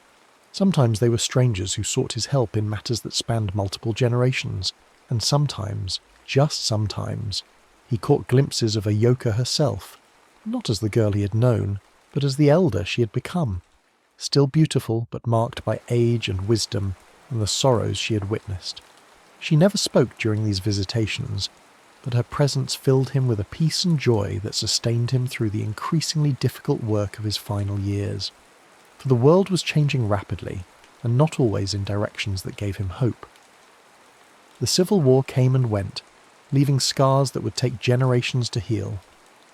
The Western expansion accelerated, bringing with it the final destruction of the great buffalo herds and the last free tribes. Industry began to transform the landscape in ways that would have been unimaginable when he was young, and the gap between human civilization and the natural world grew wider with each passing year. But there were signs of hope as well. Some of the seeds he'd planted were beginning to sprout. A new generation of scholars was taking Native American culture seriously, approaching it with respect rather than condescension. Conservation movements were beginning to recognize the wisdom embedded in traditional ecological practices, and here and there bridges were being built between communities that had been enemies for generations. In his 72nd year, as winter settled over the Virginia mountains where he had built his final home, Elias felt the approach of what he knew would be his last great transition. His health was failing, his body worn out by decades of travel and research and the peculiar stresses that came with existing partially in multiple times. But he was not afraid. The visions that came to him now were of reunions rather than endings, of the completion of patterns that had been decades in the weaving. He saw Ayoka waiting for him in a place that existed outside of time, young and beautiful as she had been when they first met, but also wise with all the experience of her long life. On the night he died, the aurora borealis appeared over Virginia, an event so rare that it was recorded in newspapers across the region. Those who saw it reported that the light seemed to dance and spiral in patterns that reminded them of smoke from sacred fires, and that the wind that night carried sounds like distant singing, like voices calling across impossible distances. The young Cherokee woman, Atsila, was with him at the end. She had appeared at his door 3 days earlier, saying simply that she had been called to come. She sat beside his bed through the final night, holding his hand and singing songs in her own language that seemed to ease his passage from this world to whatever lay beyond. "Can you see her?" she asked softly as his breathing grew shallow and irregular. Elias smiled, his eyes focused on something she couldn't see. "She's here," he whispered. "She's been waiting. She says the great circle is complete. The wind remembers. The earth remembers." His last words were in Cherokee, spoken with perfect pronunciation despite the decades that had passed since he had heard the language spoken. "Nvishiaskaya usti. The wind carries us home." When Atsila went through his papers after the funeral, she found a manuscript he had been working on in his final months, a complete account of his journey through time, written with such detail and precision that it read like a memoir rather than a work of fiction. Attached to it was a note in his handwriting: "For those who will come after, when the time is right for the full truth to be told." She also found the obsidian mirror pendant, the one Ayoka had sent through the generations with its message of remembrance and hope. But when she touched it, the stone was warm, and for just a moment she heard voices, 2 voices, singing together in harmony that transcended time and space and death itself. The manuscript was eventually published, though not for many years. When it finally appeared, readers weren't sure whether to classify it as historical fiction or spiritual memoir. but among Native American communities, it was recognized immediately for what it was, a true account of one man's journey across time and cultures, a bridge built between worlds that had been kept apart for too long, and in the archives of several universities, filed away with other documents deemed too fragile or too strange for general access, were Elias Rowe's field notes and recordings, thousands of pages of Cherokee songs and stories, Creek medicinal formulas, Seminole agricultural techniques, and dozens of other cultural treasures that had been preserved against the day when they would be needed again. The Great Circle had indeed completed itself. The young man who had fallen through time in search of something he couldn't name had become the elder who built bridges across centuries, who preserved knowledge that would have otherwise been lost, who proved that love and understanding could transcend any barrier that history and hatred might erect. And somewhere in the space between times, in the realm where all moments exist simultaneously, two voices continue to sing together. The Cherokee girl who believed in spirits and prophecy, and the young surveyor who learned that the greatest adventures are not those that take us away from home, but those that teach us what home really means. The storm had been building all afternoon, dark clouds rolling across the New England countryside like an ominous tide. Nathaniel Harrow pressed his face against the barn window, watching lightning fork across the sky in brilliant, jagged lines. At 17, he had seen plenty of storms, but this one felt different, charged with an electricity that seemed to hum in his very bones. The barn around him was cluttered with the remnants of his uncle's madness, or what the townspeople had called madness. Ezra Harrow had been the village eccentric, a man who spoke of impossible things and built contraptions that defied understanding. When consumption finally claimed him 3 months ago, he left everything to his nephew, including a collection of brass gears, copper wiring, and cryptic schematics that covered every available surface. Nate had been working on his uncle's final project for weeks now, trying to decipher the barely legible notes scrawled in the margins of detailed drawings. The device looked like an oversized compass, its brass housing intricate with engravings that seemed to shift in the lamplight. At its centre sat a crystalline lens, and around its perimeter Uncle Ezra had arranged a series of delicate magnetic dials. According to his notes, the device was meant to harness the Earth's magnetic field, though for what purpose Nate couldn't fathom. Thunder crashed overhead, rattling the barn walls. In the sudden flash of lightning, Nate noticed something he hadn't seen before. A setting on the compass marked simply as origin. It wasn't on any map he knew, wasn't a direction or location that made sense. But Uncle Ezra's final note, written in a shaking hand, had been clear. When the heavens rage, align to origin, and let the earth remember. With trembling fingers, Nate adjusted the primary dial to the mysterious setting. The moment the needle locked into place, the entire device began to vibrate with a low, harmonic hum. The brass housing grew warm beneath his hands, and the crystalline lens at its centre began to glow with an inner light that pulsed in rhythm with the storm outside. Another lightning bolt split the sky, this one so close that the barn filled with the acrid smell of ozone. But instead of dissipating, the electrical charge seemed drawn to the compass. Sparks danced along its brass edges, and the magnetic dials spun wildly as if struggling against some invisible force. "What have you done, Uncle Ezra?" Nate whispered, his voice barely audible over the growing drone of the device. The barn door burst open in the wind, and through it, Nate could see the lightning gathering above in unnatural patterns, spiralling downward like a luminous whirlpool. He tried to step back from the compass, but found himself frozen, his hands seemingly welded to the warm brass. When the lightning struck, it came not as a single bolt, but as a cascade of pure energy that poured through the open door and into the compass. The world exploded into brilliant white light, and Nate felt himself torn apart and reassembled in the space between heartbeats. The last thing he remembered was the sound of time itself screaming as it bent around him. Consciousness returned slowly, accompanied by sounds that didn't belong in any world Nate knew. Gone was the familiar creaking of the barn, the drumming of rain on the roof.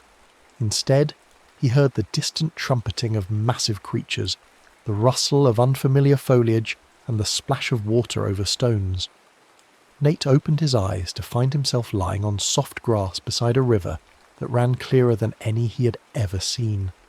The sky above was a brilliant blue unmarred by the smoke of any chimney, and the air carried scents both lush and wild. but it was the landscape itself that made his breath catch. Rolling hills covered in vegetation that seemed too vibrant, too primal. And in the distance, moving with ponderous grace through groves of trees, were shapes that belonged in the pages of natural philosophy books, not in reality. He sat up slowly, his body aching as if he'd been thrown from a great height. The temporal compass lay beside him, its brass surface now cracked, and one of its delicate gears missing entirely. The crystalline lens at its centre had spider-webbed with fractures, though it still held a faint inner glow. A sound like rolling thunder made him look up just in time to see a creature the size of a barn emerging from the forest. Its curved tusks gleamed in the sunlight, and its trunk swayed as it tested the air. Nate had seen illustrations of mammoths in his uncle's books, but no drawing could have prepared him for the sheer presence of the living animal. This was no world he recognised, no time he could place. The mammoth paid him no attention, moving on towards some distant watering hole. But other sounds were drawing closer, the padding of heavy feet, the crack of branches. Through the underbrush came something that made Nate's blood freeze. A massive cat with fangs like ivory daggers, its muscled body rippling beneath tawny fur. It had caught his scent and was stalking forward with predatory patience. Nate scrambled to his feet, clutching the broken compass, and ran. Behind him came the sound of the great cat giving chase, its breathing like the bellows of a forge. He crashed through bushes and leaped over fallen logs, his civilized upbringing no match for the desperation of pure survival. Just when he thought his lungs would burst, he heard something else. Human voices, raised in warning. A spear flew past his ear and embedded itself in a tree trunk. More spears followed, and the sound of the pursuing cat changed to a snarl of frustration.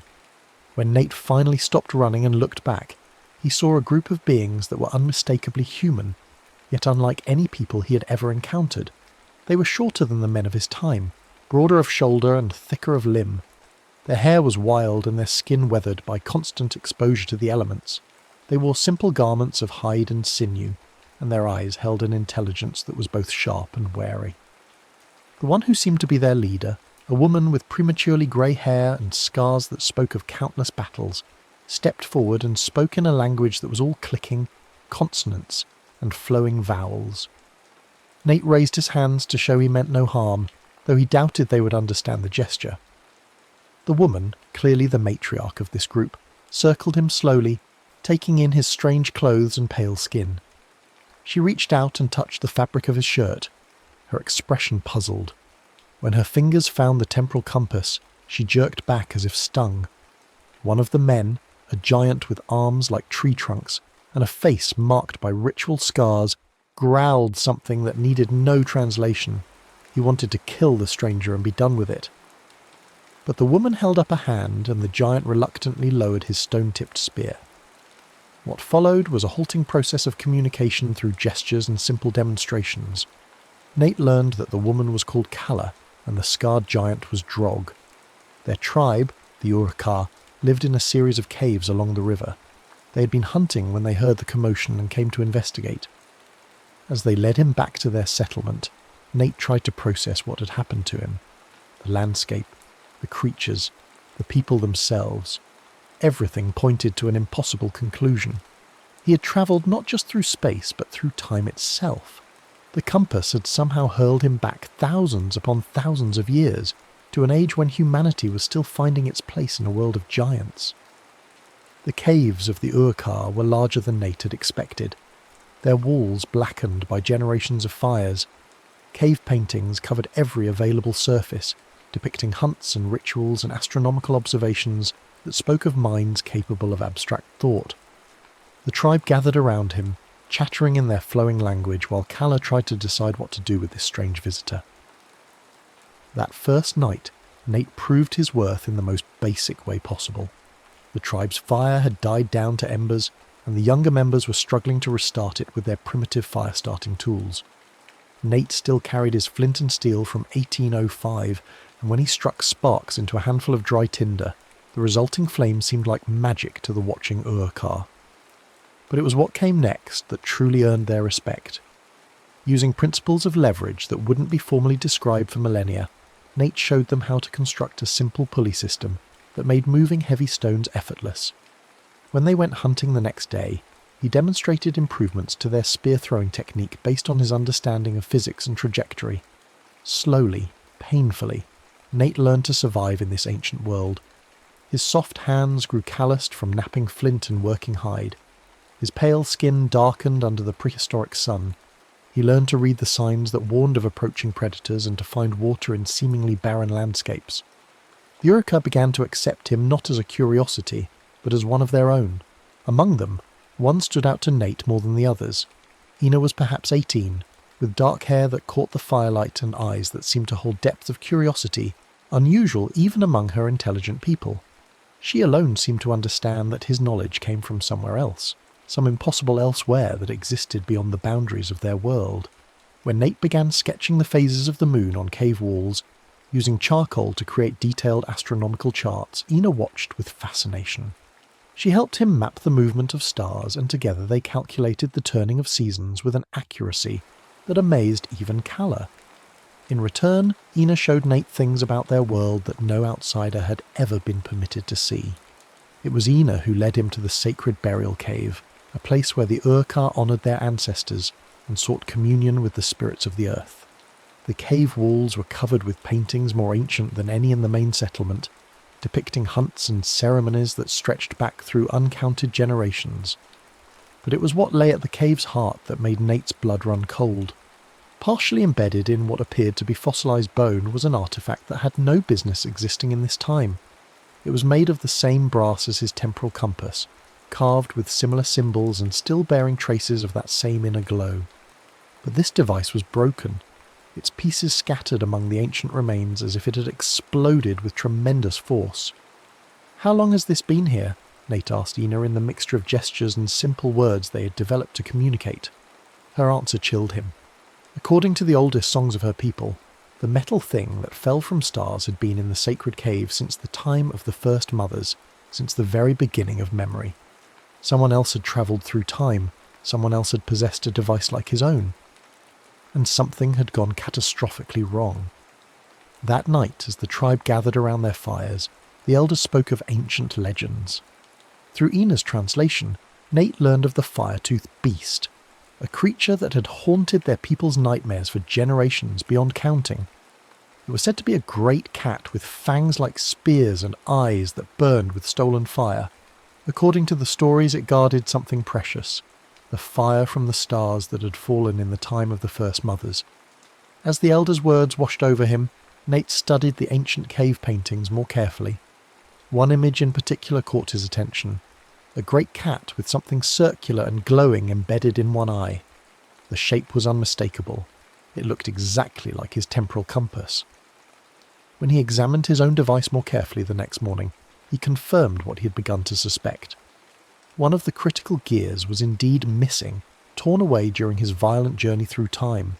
Without it, the compass was nothing more than an elaborate paperweight. But if the legends were true, if the fire-toothed beast really did carry a piece of starfire in its eye, then perhaps his gear, or one like it, was still somewhere in this ancient world.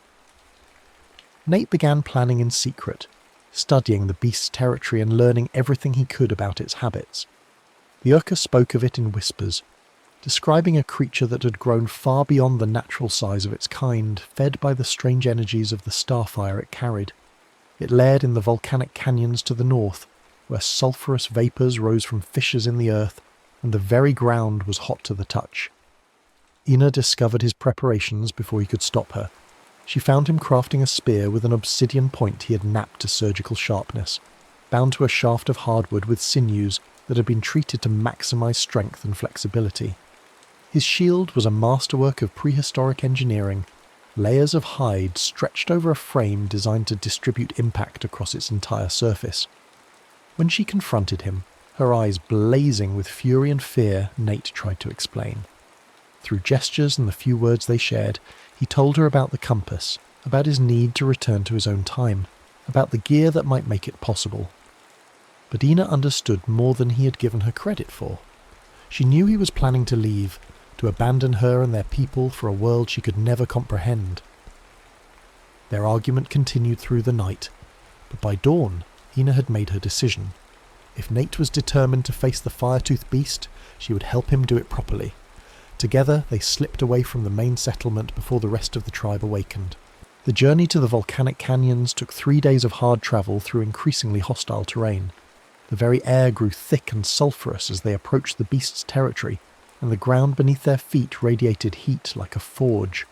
Strange plants grew here, adapted to the hellish conditions, and the few animals they encountered were likewise changed. Smaller, quicker, with eyes that gleamed with unnatural intelligence. They found the beast's lair at the heart of a canyon where the walls wept moisture that stank of brimstone. The cave mouth was littered with bones, not just the remains of ordinary prey, but the fossilized skeletons of creatures that had been extinct for eons. And moving among these ancient remains was the fire-toothed beast itself. It was larger than Nate had dared imagine, easily twice the size of any saber-toothed cat that had ever lived. Its muscles rippled beneath a coat that seemed to absorb light, and its fangs were indeed like spears, curved and gleaming with venom. But it was the creature's left eye that confirmed every legend. Where there should have been an orb of living tissue, there was instead a sphere of brass and crystal that pulsed with inner fire. Nate had prepared as best he could. He had studied the creature's movements from a distance, noting its habits and weaknesses. He had constructed traps using principles of mechanical advantage that wouldn't be formally discovered for millennia. Weighted nets hung ready to drop from carefully positioned stones, and a pit lined with sharpened stakes awaited beneath a covering of carefully arranged branches. But when the moment came, when the fire-toothed beast emerged from its lair and caught his scent, all of Nate's preparations proved insufficient. The creature was too intelligent, too experienced in the ways of hunters who thought themselves clever. It avoided his pit with contemptuous ease and shredded his nets with claws like iron knives. What followed was less a battle than a desperate dance of survival. Nate used fire as his ancestors had, creating barriers of flame that forced the beast to approach from predictable angles. He used his understanding of leverage and momentum to turn the creature's size against it, striking at joints and pressure points with surgical precision. But for every advantage his knowledge gave him, the beast countered with raw power and predatory cunning honed by ages of hunting. The fight raged through the sulphurous canyon as volcanic vents spewed steam and the very stones cracked from the heat. Nate's spear found its mark more than once, but the beast's hide was thick and its vitality seemingly inexhaustible. His shield absorbed blow after blow from claws that could have shattered stone, until finally the bronze bindings gave way and the frame splintered. In the end, it was not superior strategy that saved him, but a moment of pure instinct. As the fire-toothed beast lunged for his throat, Nate threw himself forward instead of back, driving his obsidian spear point up through the soft tissue beneath the creature's jaw and into its brain. The beast's momentum carried it past him, and they both collapsed in a tangle of limbs and blood. When Ina found him, Nate was barely conscious, his body torn by claws and his left arm hanging useless at his side, but he was alive, and more importantly the brass gear was within reach. The fire-toothed beast's death had caused the strange eye to crack and split, revealing the mechanical component that had been fused into its flesh. Extracting the gear required careful work with tools of stone and bone, and it was clear that what they recovered was not exactly what Nate had lost. This piece was older, more corroded, marked by eons of exposure to the beast's alien physiology. But it was similar enough in design that it might serve, might complete the circuit that would allow his compass to function again. The journey back to the caves of the Uakar was a blur of pain and fever. Ina tended his wounds with medicines made from plants he couldn't identify, and somehow kept him alive through the worst of it. When they finally reached the sacred burial cave, Nate was barely strong enough to work, but work he did. By firelight, using tools that Stone Age craftsmen had honed to perfection, he began the delicate process of repairing his temporal compass. The corroded gear had to be cleaned and adjusted, its teeth filed to match the device's requirements. New connections had to be forged using techniques that blended the metallurgy of his own time with the practical knowledge he had gained among the Urkar. The work took days, and all the while, Nate was aware that his time in this ancient world was drawing to a close. The compass was healing, its brass surface regaining its former luster, its crystalline lens slowly clearing as the fractures sealed themselves. Whatever force had brought him here, whether magnetism or something more exotic, was preparing to carry him home. The Urka gathered for what they somehow knew would be his final night among them. They painted symbols on his tattered clothes using pigments made from ochre and charcoal, marking him as one who had walked between worlds. Kala spoke words in their ancient language that needed no translation. Blessing, gratitude, farewell. But it was Ina's farewell that broke his heart. She had taken one of the brass buttons from his 1805 shirt and strung it on a cord of braided sinew. As she placed it around her neck, Nate understood that she meant to remember him always, to carry a piece of his impossible world into whatever future awaited her people. They stood together beneath the aurora borealis, those same northern lights that would dance above New England thousands of years in the future. Ina traced the constellations with her finger, and Nate realized she was showing him the way home, not through space, but through time itself. The storm that had brought him here was building again, though whether it was the same storm or another altogether, he couldn't say. Lightning flickered in the distance, and the temporal compass began to hum with renewed life. Its dials spun freely now, seeking some magnetic true north that existed beyond the boundaries of the ordinary time. As the first raindrops began to fall, Nate activated the device one final time. The brass housing grew warm in his hands, and the repaired lens blazed with the light of captured stars. The Urka watched in amazement as blue fire danced around him, and reality began to bend and twist. The last thing he saw of that ancient world was Ina's face, illuminated by the temporal energies that were tearing him away from her. She was crying, but she was also smiling, as if she understood that some partings were necessary, some journeys had to be completed alone. Then the world exploded into light and motion, and Nate felt himself hurled forward through the screaming corridors of time. He awakened in his uncle's barn, sprawled on the same wooden floor where he had begun this impossible journey. The storm outside was already moving on, its thunder fading into the distance. By the light of his overturned lamp he could see that only minutes had passed since his departure. The same rain was still dripping through the same cracks in the roof. But Nate himself was changed beyond recognition. His clothes were torn and stained, marked with symbols painted in pigments that would not exist for thousands of years. His hands were scarred from working with stone tools, and his left arm bore the claw marks of a creature that had died before human civilization began. Most importantly, when he searched his pockets, he found proof that his journey had been more than a dream. Ina's necklace was there, the brass buttons strung on braided sinew, still carrying the scent of wood smoke in ancient places. In the days that followed, as his wounds healed and his strength returned, Nate began the work of documenting what he had experienced. He completed his uncle's journal, filling in the missing pieces with knowledge gained in the dawn of time. He studied the temporal compass, learning its secrets and preparing for whatever journeys might yet come. But he was careful to hide the device away, knowing that its power was too great for the world of 1805 to understand. Sometimes, on nights when the moon was full and the northern lights danced above New England, he would take it out and hold it in his hands, feeling the pulse of energies that connected all times and places. He thought often of Ina and the Urka, wondering what had become of them in the vast sweep of history. Had they survived to become ancestors of modern humanity? Had their descendants carried forward some memory of the strange visitor who had walked among them? He would never know for certain, but sometimes, in the depths of winter nights, he thought he could hear their voices carried on the wind. The temporal compass waited in its hiding place, patient as only such devices could be. Nate had learned its secrets, but he had also learned the cost of using them. Time travel was not a gift to be used lightly. It was a responsibility that required wisdom, courage, and the willingness to accept that some journeys change the traveller as much as they change the destination. As months turned to years, Nate established himself as an inventor and natural philosopher, though he was careful never to reveal knowledge too far ahead of his time. He married a local girl and built a life that seemed ordinary to his neighbours, but every full moon he would check on the device that had shown him wonders beyond imagination. The brass button on its sinew cord remained his most treasured possession, a reminder of a love that had bridged the vast gulf of time. Sometimes he wondered if he should return, if he could find his way back to that ancient world, and the woman who had helped him become something more than he had been. But deep in his heart, he he knew that some journeys were meant to be taken only once. The boy who had stumbled into the past through accident and desperation was gone, replaced by a man who understood that time itself was alive, aware, and infinitely dangerous.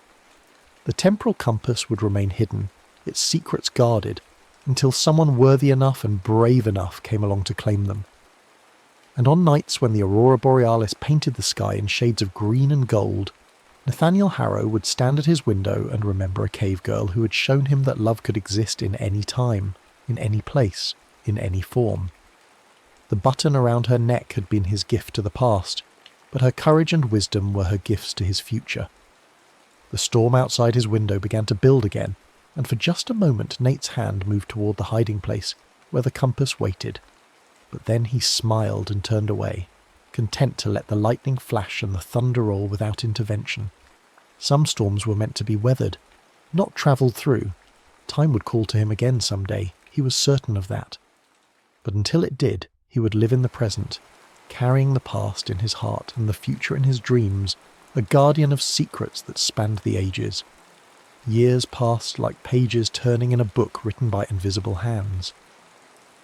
Nate married Mary Thornton, the daughter of the local blacksmith, and together they built a life that seemed unremarkable to their neighbours.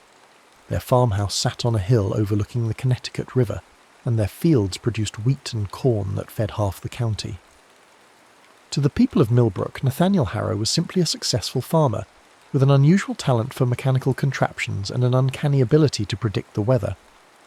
But Mary knew better. She had seen the scars on her husband's body, marks that no New England predator could have made. She had watched him wake from dreams that left him speaking words in no language she recognised, calling out a name that sounded like Ina, in a voice filled with longing and loss. And on nights when the aurora borealis painted the northern sky, she had seen him standing at their bedroom window with tears streaming down his face, staring at something only he could see. Their marriage was built on love and mutual respect, but also on an understanding that some parts of Nate's past would remain forever sealed. Mary asked no questions about the brass button he kept in a locked box in his study, or about the complex mechanical device wrapped in silk beside it. She simply accepted that her husband carried secrets that were not meant for sharing, and she loved him all the more fiercely for the burden she could see he bore. Their children came in due time, first Samuel, then Rebecca, then the twins Thomas and Sarah. Each child inherited something of their father's curiosity and mechanical aptitude, though none showed the obsessive brilliance that had driven Nate to unlock the mysteries of time itself. He taught them to read the stars and predict the seasons, to work with their hands and think with their hearts, but he never spoke of the device that had shown him wonders beyond their comprehension. As the children grew, Nate established himself as more than just a farmer. His innovations in agricultural machinery revolutionized farming throughout the Connecticut Valley. His improvements to watermills and grain processing made him wealthy enough to endow the town's first proper school, and his detailed weather predictions, based on atmospheric observations that wouldn't be formally understood for decades, saved countless crops from unexpected storms. But it was his work as an unofficial doctor that truly set him apart. Using knowledge gained from watching Ina treat his wounds with prehistoric remedies, Nate developed healing techniques that seemed almost magical to his contemporaries. He could set bones so they healed straight and strong, treat infections with plant-based medicines that no physician in Boston could identify, and diagnose ailments by reading signs that other healers missed entirely. The town began to whisper that Nathaniel Harrow had been touched by something otherworldly, though they couldn't agree on what.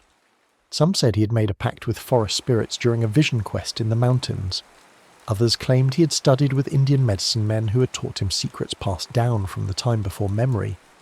A few of the more superstitious residents suggested he was in league with darker forces, though they kept such thoughts to themselves. Nate bore their speculation with quiet dignity, knowing that the truth was far stranger than any tale they could invent. He had indeed learned from teachers who predated civilization itself, but they had been human beings like himself, just separated from him by an abyss of time that defied comprehension. On his 40th birthday, as he sat in his study reviewing the agricultural accounts that had made him one of the wealthiest men in the county, Nate found himself drawn once again to the locked box that contained his most precious possessions. The temporal compass seemed to pulse with restrained energy, as if sensing his attention. Beside it, Ina's necklace lay coiled like a sleeping serpent, the brass button worn smooth by decades of handling. He had not activated the device in 23 years, but its presence had never left his thoughts. Sometimes he dreamed of the volcanic canyons where he had faced the fire-tooth beast, or of the sacred cave where ancient paintings recorded the passage of time travellers who had come before him. More often, he dreamed of Ina's face illuminated by firelight, her eyes bright with curiosity and affection. What had become of her? Had she lived a full life among the Urka, eventually becoming a matriarch like Kala? Had she taken a mate from among the tribe's hunters, born children who carried forward some fragment of the knowledge they had shared? Or had she died young, perhaps in childbirth or during one of the harsh winters that claimed so many in that unforgiving age?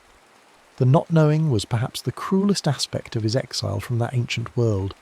He could calculate the orbital mechanics that governed the motion of planets, could predict eclipses decades in advance, could design machines that would not be invented for generations, but he could not reach across 50,000 years to learn the fate of the woman who had saved his life and stolen his heart.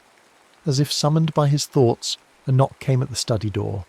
Mary entered carrying a tray of tea and sweet cakes, her greying hair pinned up in the practical style she'd favoured since their first child was born. At 55 she was still beautiful, though her beauty had evolved from the fresh loveliness of youth to something deeper and more enduring. "You've been brooding again," she said gently, setting the tray on his desk and settling into the chair across from him. "Every year around this time you get that look, as if you're seeing something the rest of us can't." Nate smiled, though he knew it didn't reach his eyes. "Just thinking about roads not taken, paths that might have led to different destinations." "We all have those," Mary replied, pouring tea for both of them. "But dwelling on them won't change anything. The life we've built together is a good one, Nathaniel. Our children are healthy and happy. Our community respects us, and we've made our mark on the world. What more could a man ask for?" Before he could answer, young Samuel burst through the door with the enthusiasm that only a 15-year-old could muster. Their eldest son had grown tall and lean like his father, with the same dark hair and intense eyes that seemed to see more than they should. "Father, you have to come see this," Samuel exclaimed, his voice cracking with excitement. "There's the most peculiar storm building over the eastern ridge. The lightning is moving in spirals and the thunder sounds like nothing I've ever heard before." Nate's blood turned to ice water. He rose from his chair so quickly that he knocked over his teacup, sending hot liquid cascading across his papers. Through the study window he could see what his son had described, a storm unlike any that belonged to the natural world of 1828. The clouds were moving in patterns that defied the normal flow of weather, and the lightning that flickered within them pulsed with an almost mechanical rhythm. "Samuel, go to your mother and siblings," Nate said, his voice tight with barely controlled urgency. "Make sure they stay inside, no matter what they see or hear. Do you understand me?" The boy nodded, though confusion clouded his features. He had never heard his father speak with such intensity, never seen that particular look of fear and recognition in his eyes. Mary rose from her chair, her own expression growing concerned. "Nathaniel, what is it? What's wrong?" But Nate was already moving toward the locked box, his hands trembling as he withdrew the temporal compass. The device was warm to the touch, its brass housing vibrating with harmonics that seemed to resonate with the approaching storm. The crystalline lens at its centre blazed with inner fire, and the magnetic dials spun wildly as they sought some impossible true north. "Someone else is coming," he whispered, staring at the compass in horrified fascination. "Another traveller is about to arrive." Outside, the storm reached its crescendo. Lightning struck the earth with systematic precision, each bolt following paths that formed geometric patterns visible only from above. The thunder that followed was not the chaotic rumble of natural weather, but a measured cadence that spoke of intelligence and purpose. And then, in the space between one heartbeat and the next, the storm simply ceased. The unnatural clouds dissipated as if they had never been, leaving behind a sky so clear and star-filled that it seemed like a different world entirely. But in that moment of perfect silence, Nate heard something that made his soul ache with recognition. The sound of a human voice crying out in confusion and fear. Without another word to his wife, Nate grabbed a lantern and rushed from the house. He found the newcomer in the same field where he himself had awakened 23 years earlier. a young woman in clothes that belonged to no era he could identify. Her hair was the colour of autumn leaves, and her skin bore the pallor of someone who had spent too much time indoors. But it was her eyes that confirmed his suspicions. They held the same look of desperate confusion that he remembered from his own arrival in that prehistoric world.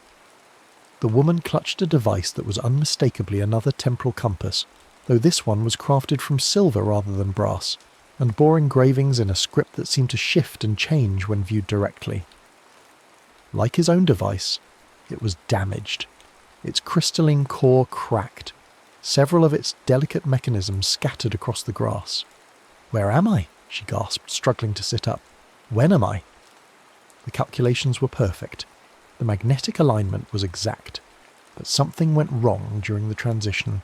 Nate knelt beside her, his lantern casting flickering shadows across her pale features. "You're in Connecticut, in the year 1828, and unless I'm very much mistaken, you're not from this time any more than I am." The woman's eyes widened with shock and recognition. "You're another traveller? But that's impossible. The records show only 3 successful temporal translations in human history, and 2 of them ended in disaster." "Records?" Nate helped her to her feet, noting the way she favoured her left leg. "What records? Who are you, and when do you come from?" "Dr. Elena Vasquez," she replied, extending a hand in a gesture that seemed natural despite the centuries that separated them. "I'm a temporal physicist from the year 2157, and according to our historical databases, you're Nathaniel Harrow, the man who disappeared during a lightning storm in 1805 and returned with knowledge that shouldn't have existed for another century." Nate stared at her in amazement. In all his years of guarding the secret of time travel, he had never imagined that future generations would not only discover his story, but study it as historical fact. "You came here looking for me?" "In a manner of speaking," Elena replied, gathering the scattered components of her device with practiced efficiency. "We've been studying temporal anomalies for decades, trying to understand how the early experiments were possible. Your case was particularly intriguing because you managed to return safely from a journey that should have been impossible with such primitive equipment." As they walked back toward the farmhouse, Eleanor explained the state of temporal research in her own time. Humanity had colonized much of the solar system, developed technologies that seemed like magic to Nate's 19th century perspective, and eventually turned their attention to the ultimate frontier, time itself. But their efforts had been plagued by disasters, paradoxes, and travellers who vanished without a trace. "The mathematics are incredibly complex," she said, limping slightly as they climbed the hill toward his home. "Every journey through time creates ripples that can affect past and future in unpredictable ways. We've lost dozens of researchers to temporal storms, causality loops, and worse. Your uncle's design was crude by our standards, but it incorporated principles that we're only beginning to understand." Mary met them at the door, her expression a mixture of concern and resignation. She had lived with Nathaniel's secrets long enough to recognise when something extraordinary was happening, even if she couldn't fully comprehend its nature. "Another traveller?" she asked simply, as if visitors from the future were a common occurrence. "Dr. Elena Vasquez," Nate replied, helping the injured woman into the parlour. "She's from much further in the future than we are from the past." Over the next several hours, as Elena's wounds were tended and her story unfolded, Nate learned truths that challenged everything he thought he understood about time travel. The temporal compass was not simply a device for moving through time, it was a key that unlocked fundamental forces of the universe, forces that connected all moments and all possibilities in a vast, incomprehensible web. "Your journey to the prehistoric era wasn't an accident," Eleanor explained, studying his own compass with instruments that materialized from hidden pockets in her strange clothing. "The device was drawn to a point of temporal significance, a moment when the timeline itself was vulnerable to change. The presence of another time traveller, whoever left that broken device in the cave, created a kind of magnetic attractor that pulled you to that specific moment." Nate felt a chill run down his spine. "Are you saying that someone else, someone from our future, had already visited that time?" "Not our future," Eleanor corrected. "Our past. The remains you found in the sacred cave belong to Dr. Marcus Chen, a researcher from the year 2089. He was part of the first generation of temporal explorers, using technology that was still experimental and dangerous. His device malfunctioned during the return journey, stranding him in the Pleistocene era where he eventually died. The implications struck Nate like a physical blow. The Urquhart had been dealing with time travellers for generations, not just him, but others who had arrived before and after his own visit. The legends of the fire-toothed beast took on new meaning. Perhaps the creature had been transformed not just by Dr. Chen's device, but by exposure to multiple temporal anomalies over the centuries. How many, he asked quietly. How many travellers have gone back to that time? Eleanor consulted a device that resembled a crystal tablet, its surface displaying information in symbols that seemed to write themselves. Our records show at least 7 confirmed arrivals in the period between 50,000 and 45,000 BCE. Most of them were researchers like Dr. Chen, studying the early development of human civilization. But there were others, refugees from timeline wars, explorers seeking virgin territories, even a few who went back simply because they could. Timeline wars, Mary interjected, her voice sharp with concern. What do you mean by timeline wars? Elena's expression grew grim. In my era, temporal technology became a weapon. Nations, corporations, and ideological factions began sending agents back to change key historical events, trying to create timelines that favoured their own interests. The result was chaos, contradictory histories, paradoxes that threatened to unravel causality itself, and entire civilizations that flickered in and out of existence. She paused, gathering her thoughts before continuing. That's why I'm here, actually. The Temporal Regulatory Commission sent me back to study the early period of time travel, hoping to understand how the original travellers like you managed to avoid the catastrophic side effects that plague our more advanced attempts. Nate absorbed this information with growing horror. His innocent experiment with his uncle's device had been the first link in a chain of events that would eventually lead to wars fought across time itself. The peaceful world of 1828 seemed suddenly fragile, vulnerable to forces beyond his comprehension. Can it be stopped? He asked. These timeline wars, the chaos you describe, is there a way to prevent them? Eleanor's smile was sad but determined. That's what we're trying to find out. The Commission believes that the key lies in understanding the original temporal compass designs, the ones that seem to work in harmony with time's natural flow rather than fighting against it.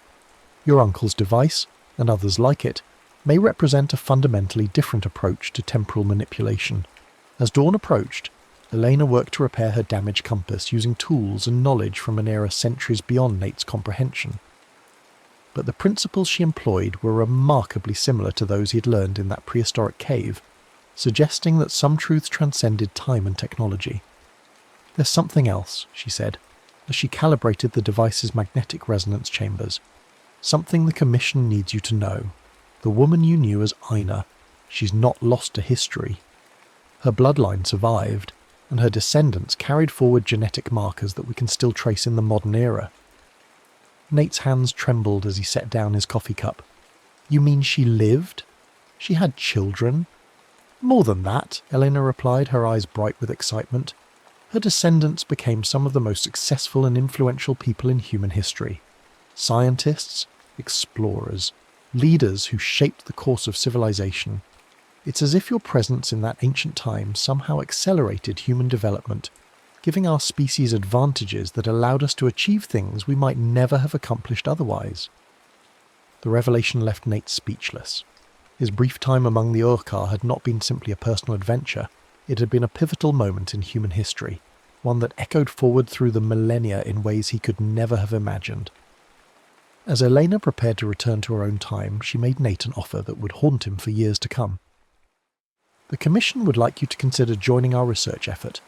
With your experience and your unique understanding of temporal mechanics, you could help us find a way to end the timeline wars before they destroy everything we've built.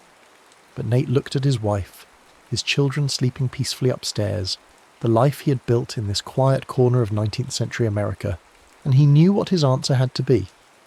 My travelling days are over, he said simply. I found my place in time, and I intend to stay here. Elena nodded with understanding. I thought you might say that, but the offer stands, for you and for your descendants. The Commission believes that the Harrow family line carries something special, something that makes you natural temporal navigators.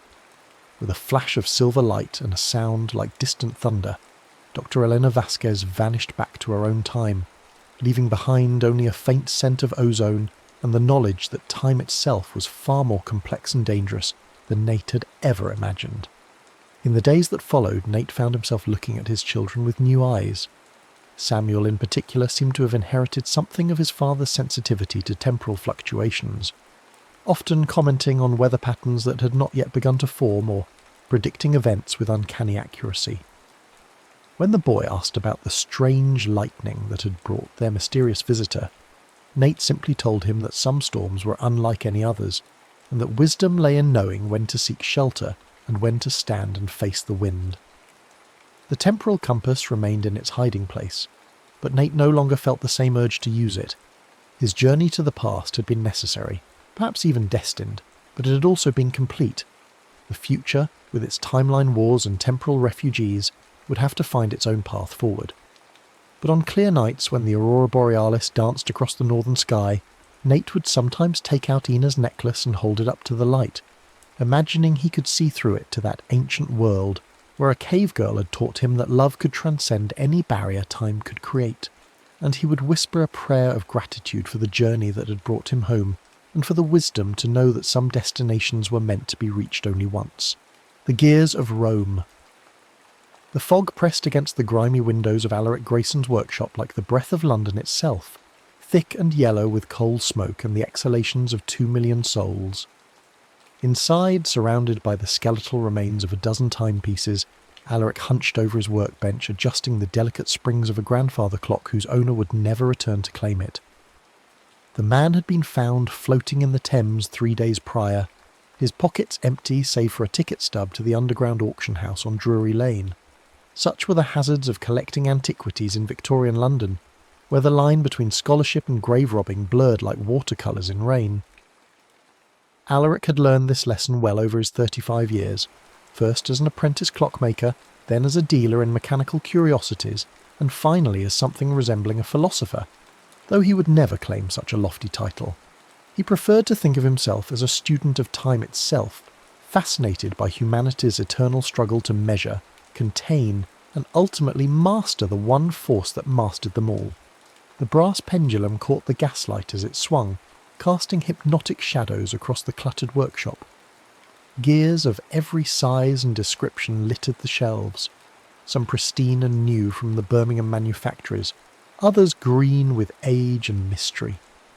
It was among these ancient mechanisms that Alaric felt most at home, surrounded by the accumulated wisdom of centuries spent trying to mark time's passage. A sharp rap at the door interrupted his meditations. The sound came again, more insistent, followed by a voice rough with tobacco and years. "Grayson!" "Open up, you hermit. I've got something that'll interest you." Alaric recognised the voice of Fletcher Moss, one of London's more reputable antiquities dealers, which was to say he only occasionally dealt in stolen goods. The clockmaker wiped his hands on a rag and opened the door to reveal a wiry man with silver whiskers and eyes bright with avarice. "What brings you out in this fog, Fletcher?" "Surely not the pleasure of my company." "Business, my friend. Always business." Fletcher stepped inside, shaking droplets from his coat. "There's an auction tonight. Private affair. The sort where they don't ask too many questions about provenance, if you take my meaning." Alaric did take his meaning. Such auctions were where the most interesting pieces surfaced, objects with histories too complex or controversial for the legitimate houses. "What manner of items?" "Roman pieces mostly, some Greek. There's one lot in particular." Fletcher's eyes gleamed. "A sundial, ancient, covered in gears like nothing I've seen before. The seller claims it's cursed." "Cursed how?" "3 previous owners, all vanished without trace. The last was that gentleman who ended up in the Thames." Fletcher grinned, showing teeth stained brown with tobacco. Naturally, this has depressed the expected price somewhat. Alaric felt his pulse quicken. He had been searching for months for an authentic Roman timepiece, something that might illuminate the sophisticated understanding of mechanics possessed by the ancients. The famous Antikythera mechanism had proven that classical civilizations were far more advanced than modern scholars believed, but examples were vanishingly rare. "Show me," he said simply. The auction house occupied the basement of a building that had once been a monastery, its stone walls perfect for muffling the sounds of questionable commerce. Gas flames flickered in wrought-iron sconces, casting dancing shadows over the assembled crowd of collectors, dealers, and curiosity seekers. The air was thick with pipe smoke and whispered speculation. Alaric found himself drawn to lot 23, displayed on a wooden table beneath a glass dome. The sundial was unlike anything he had ever encountered.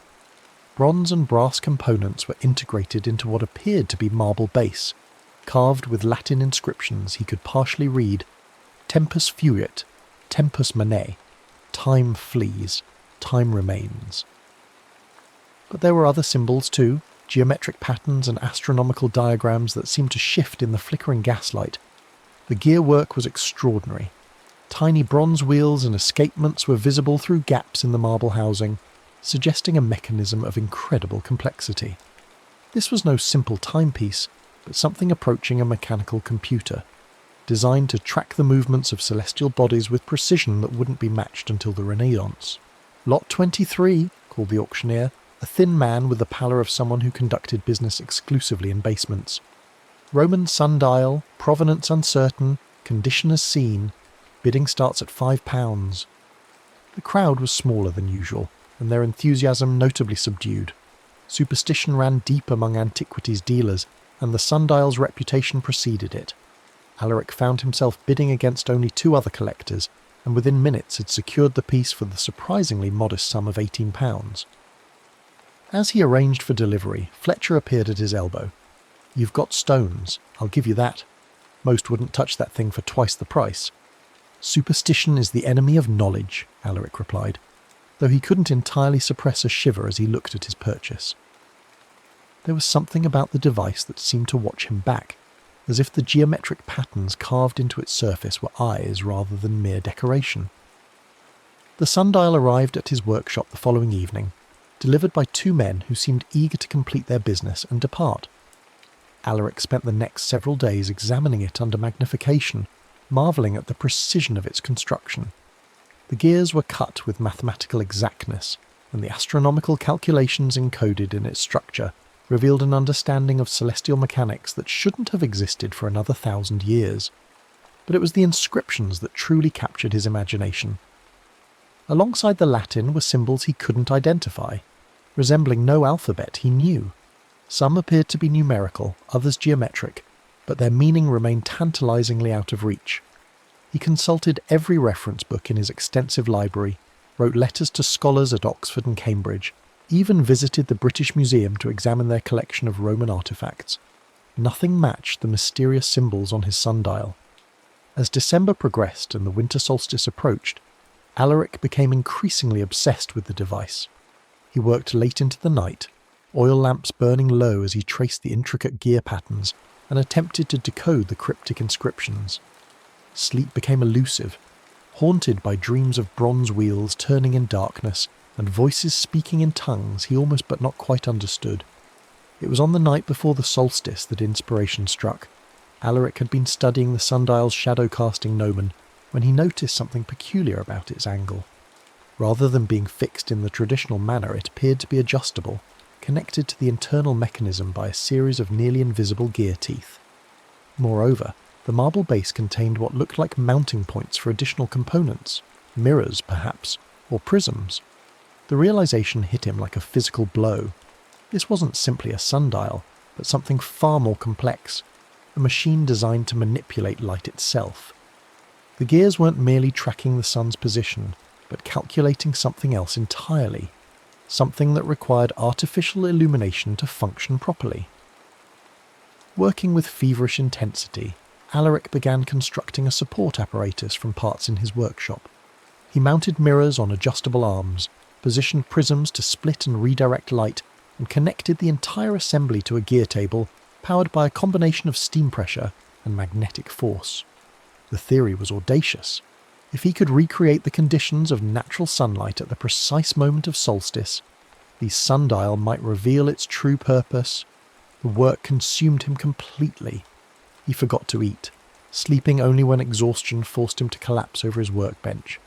His landlady, Mrs. Pemberton, knocked repeatedly at his door, concerned by the strange sounds and smells emanating from the workshop. Alaric barely heard her. All his attention was focused on the approaching solstice and the culmination of his experiment. December 21st arrived grey and cold, with snow beginning to fall as evening approached, Alaric made his final preparations as midnight drew near, adjusting mirrors and checking gear ratios with obsessive precision.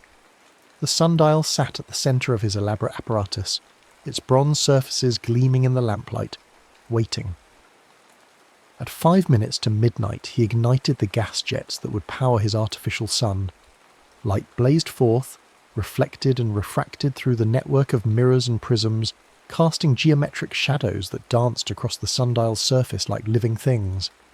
The internal gears began to turn, slowly at first, then with increasing speed as the device found its rhythm.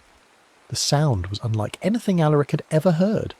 Not the familiar tick-tock of clockwork, but something deeper, a harmonic resonance that seemed to penetrate his very bones. The shadows cast by the sundial's gnomon began to move independently of the light source, tracing patterns that hurt to look at directly. The air itself seemed to thicken, charged with an energy that made his hair stand on end.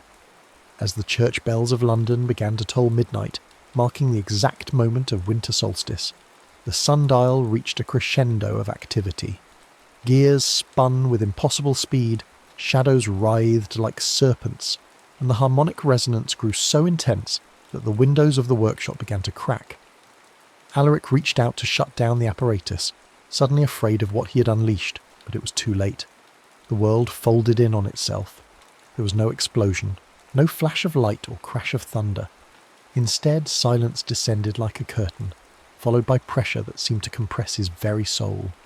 Gravity became a living thing, crushing him down and then releasing him so suddenly that he felt himself falling upward into darkness. Time stretched like taffy, each second containing eternities, until consciousness finally fled and left him drifting in a void between moments. Alaric awoke to the sound of birds singing and the warmth of sunlight on his face. The sensations were so pleasant, so completely at odds with the London winter he remembered, that for a moment he simply lay still and enjoyed them. Then reality intruded, and he opened his eyes to find himself lying in a grove of olive trees under a sky so blue it seemed painted. He sat up slowly, his head spinning with disorientation. The air was warm and dry, scented with herbs he couldn't name, and completely free of the coal smoke that was London's constant companion. In the distance he could see white buildings climbing the slopes of hills, their architecture familiar from countless classical illustrations but impossible to mistake for anything modern. The remnants of his sundial lay scattered around him, broken into pieces but recognisably the same device he had been experimenting with hours, or was it centuries, before. His pocket watch, miraculously undamaged, read 2:30, though whether that was afternoon or morning remained unclear. Most disturbing of all, his Victorian clothing, while rumpled and torn, showed no signs of the violent displacement he remembered. A sound of hoofbeats and jingling harness interrupted his examination of the situation. Through the olive trees came a column of men on horseback, their bronze armour gleaming in the sunlight, red cloaks streaming behind them. Roman soldiers, as authentic as the illustrations in his history books, but possessing a vitality and presence that no artist could capture. Alaric's first instinct was to hide, but he was too slow. The lead rider spotted him immediately and barked an order in Latin. The column wheeled toward him with military precision, surrounding him before he could even stand. The decurion who commanded them was a weathered man with scars on his arms and the calculating eyes of a professional soldier. He spoke in rapid Latin, of which Alaric caught perhaps one word in 3. The tone, however, was unmistakable. He was being questioned, and his answers would determine his immediate future. "Non intelligo," Alaric managed, hoping his pronunciation wasn't too atrocious. "I don't understand." The decurion's expression grew suspicious. He dismounted and approached, studying Alaric's clothing with obvious puzzlement. The cut and fabric of Victorian garments were unlike anything from the classical world, and Alaric's pale complexion and soft hands marked him clearly as no labourer or soldier. More Latin followed, accompanied by gestures that needed no translation. Alaric was being taken prisoner, his stammered protests in broken Latin only convincing his captors that he was either a spy or touched by the gods. Either way, he represented something to be investigated by higher authorities. The journey to Rome took 3 days, during which time Alaric learned the realities of ancient travel. The roads, while impressively straight and well-maintained, were hard on feet accustomed to London's cobblestones. The soldiers shared their rations grudgingly, and water was precious enough that his request for a wash was met with laughter. but it was the city itself that truly drove home the reality of his situation. Rome in the reign of Domitian was not the picturesque ruin of later centuries, but a living metropolis of 1 million souls, its streets crowded with merchants, slaves, citizens and foreigners from every corner of the known world. The smell was overwhelming: unwashed bodies, cooking food, animal waste and the smoke of countless fires all combined into an assault on senses accustomed to Victorian standards of hygiene. The slave market where Alaric found himself was a revelation in casual brutality. Men and women were examined like livestock, their teeth checked, muscles tested, scars catalogued by buyers with the detached professionalism of horse traders. Alaric's unusual appearance and obvious education saved him from the worst fate: hard labour in the mines or quarries, but his destination was still servitude.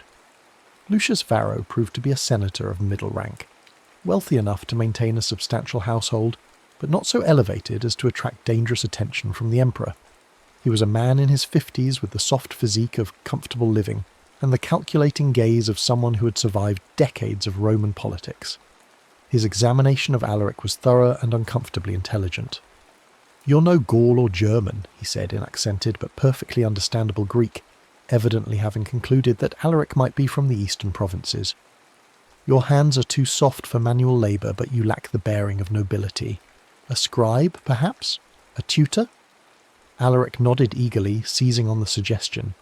"Yes, Dominus, I have knowledge of mechanical things, mathematics, astronomy." Varro's eyebrows rose slightly. Such skills were valuable in a world where accurate calendars and water clocks were marks of sophistication. "Show me." The senator led him to a courtyard where a water clock had stopped functioning, its bronze mechanisms seized with corrosion and neglect. Alaric examined it with the eye of a professional, identifying the problems and the tools that would be needed to correct them. Within an hour, he had the device functioning again, its steady drip marking time with mechanical precision. "Interesting," Varro murmured. "Very interesting indeed." Life in the senator's household followed patterns established over centuries. Alaric was given quarters with the other educated slaves, men who served as secretaries, tutors and accountants. His status was ambiguous, clearly valuable but equally clearly not to be trusted with sensitive information. He was fed well, clothed adequately, and expected to maintain and repair the various mechanical devices that were marks of Roman sophistication. But it was in the evenings, when his duties were complete, that Alaric began to uncover the mystery that had brought him to this time and place. The senator's library was extensive, containing works on natural philosophy, mathematics, and astronomy that wouldn't survive the fall of Rome. More importantly, it contained references to something called the Collegium Mechanicus, the Mechanist Guild. The references were fragmentary and often cryptic, but they painted a picture of an organisation that had existed in the shadows of Roman society for generations. They were engineers and inventors, students of what they called ars temporalis, the art of time. According to the texts, they believed that time itself was not an abstract concept, but a physical force that could be manipulated through mechanical means. The idea was not entirely foreign to Alaric. His own experiments with chronometry had led him to similar conclusions, though he had lacked the theoretical framework to pursue them systematically. The Romans, it seemed, had been less constrained by the boundaries between science and metaphysics. His breakthrough came while translating a damaged papyrus that Varro had acquired from Alexandria. The text described something called a temporal anchor, a device that could detect and exploit what the author termed fractures in the flow of time. The description matched his sundial so precisely that Alaric felt his hands shake as he read. According to the papyrus, these fractures occurred naturally at certain times and places where the celestial mechanics created conditions of temporal instability. The winter solstice was one such time, particularly when combined with specific astronomical alignments that occurred only rarely. A temporal anchor could detect these fractures and, with proper preparation, allow a person to move from one time to another. The implications were staggering. Alaric had not been the victim of some inexplicable accident, but the beneficiary, or victim, of a technology that the Romans had understood far better than he had initially realised. His sundial was not merely an ancient artefact, but a working piece of equipment designed for the specific purpose of time travel. But the papyrus also contained warnings. The process was dangerous, requiring precise calculations and perfect timing. More ominously, it mentioned the Custodes Temporis, the Guardians of Time, a group that viewed such experimentation as blasphemy against the natural order. They were described as fanatics who would stop at nothing to prevent the misuse of temporal technology. As autumn turned to winter in his second year of captivity, Alaric began to make discreet inquiries about the Mechanist Guild. His position in Varro's household gave him access to other scholars and antiquarians, men who collected rumours along with manuscripts. Slowly, a picture emerged of an organisation that still existed, hidden in the depths of Rome's underground, continuing research that had begun centuries earlier. The breakthrough came through Marcus Cassia, a young woman who served as a scribe in the Temple of Minerva. Alaric encountered her while researching astronomical texts for Senator Varro, and their shared interest in ancient mathematics quickly developed into something deeper. Cassia was unusual for a Roman woman, educated beyond the normal limits, and possessed of a fierce intelligence that reminded Alaric of the suffragettes he had known in London. It was Cassia who first mentioned the Vault of Kronos, almost as an aside while discussing Alexandrian astronomy. According to legend, it was an underground temple near Delphi where the most sacred mysteries of time were preserved. The Mechanist Guild supposedly maintained it as their ultimate repository, the place where their most dangerous experiments were conducted and their most precious artefacts preserved. Of course, no one believes such stories anymore, she said, with a smile that suggested she might believe them herself. The age of mysteries is past. We are rational people now, governed by law and logic. But Alaric had seen too much to dismiss any possibility. That night, examining the broken pieces of his sundial by lamplight, he noticed something he had missed before. The fracture patterns weren't random, but followed the geometric designs carved into the marble base. It was as if the device had been designed to break in a specific way, creating puzzle pieces that could be reassembled if one understood the underlying pattern. Working through the long Roman nights, Alaric began to reconstruct his temporal anchor. The work was painstaking, requiring tools and materials that were difficult to obtain without arousing suspicion. Bronze and brass could be acquired from metalworkers, but the precise gears required handcrafting to tolerances that strained the limits of Roman technology. It was during this period that he noticed he was being watched. Senator Varro had always been observant, but now his attention seemed focused and predatory.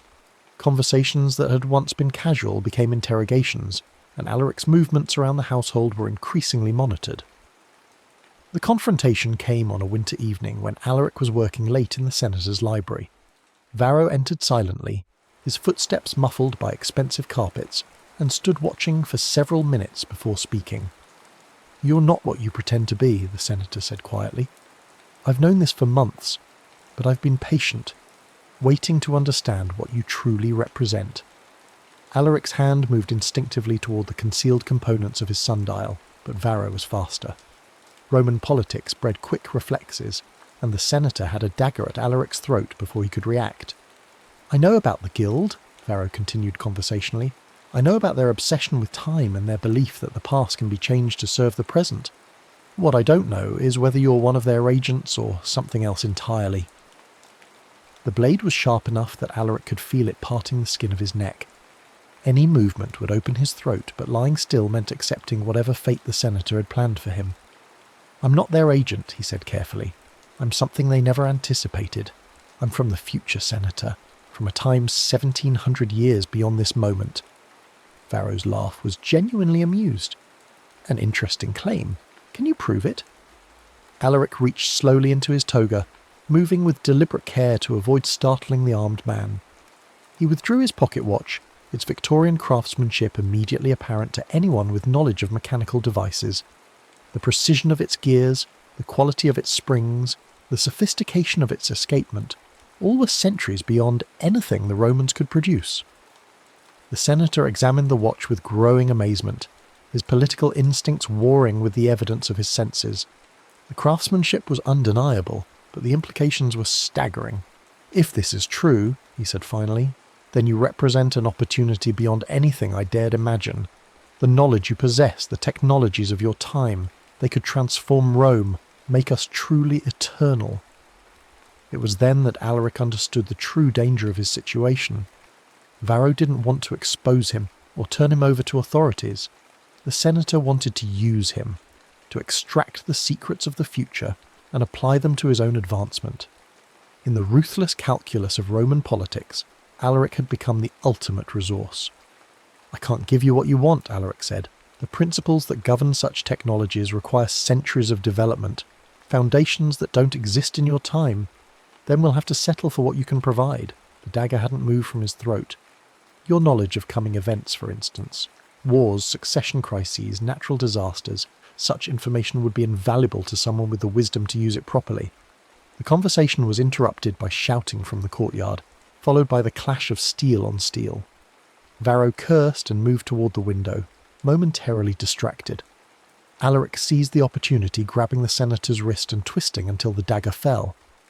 The two men struggled briefly, but Alaric's desperation gave him an advantage that Varro's superior training couldn't overcome. The senator went down hard, his head striking the marble floor with a sound like breaking pottery. Blood pooled beneath his skull, and his breathing became laboured and irregular. Alaric checked for a pulse, found it weak and erratic, and realised that Lucius Varro would not survive the night. The sounds of fighting were growing closer, accompanied by shouting in a dialect Alaric didn't recognise. Through the window he could see torches moving through the senator's gardens, carried by figures in dark robes. The custodes temporis had found him. Grabbing the components of his sundial and what tools he could carry, Alaric fled through the library's rear entrance into the maze of corridors that honeycombed the senator's house. Behind him he could hear doors splintering and voices raised in religious fervour. The Guardians of Time had come to cleanse the world of temporal blasphemy, and they would not be deterred by anything as mundane as Roman law.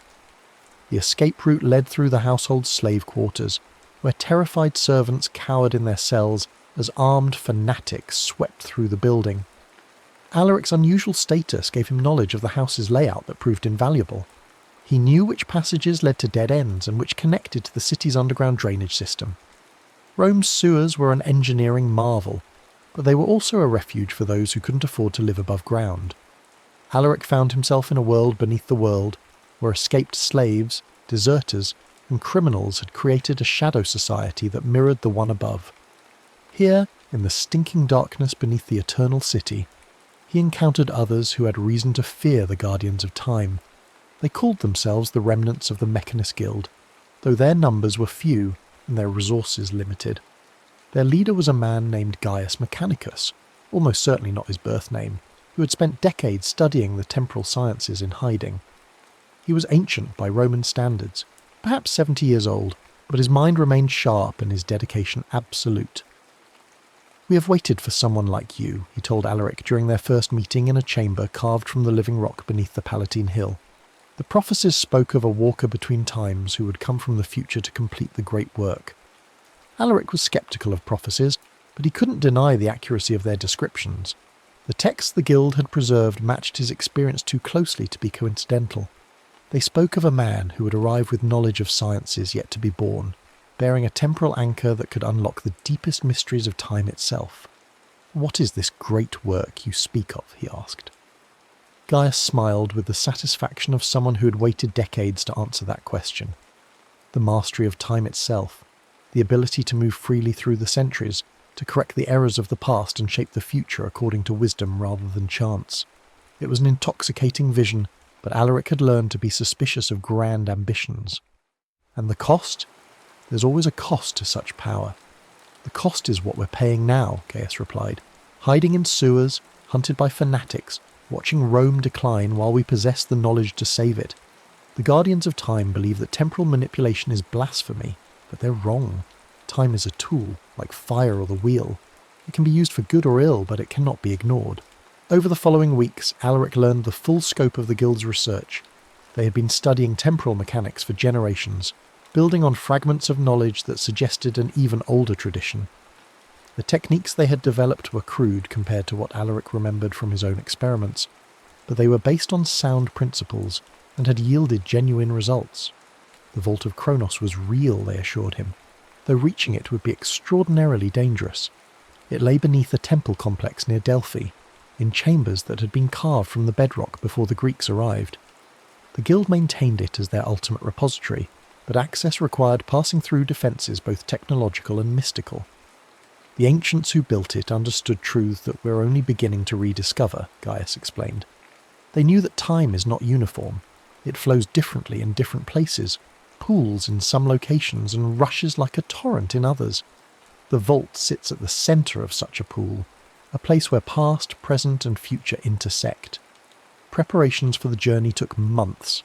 The guild's resources were limited, and everything had to be done in secrecy to avoid attracting the attention of the Guardians.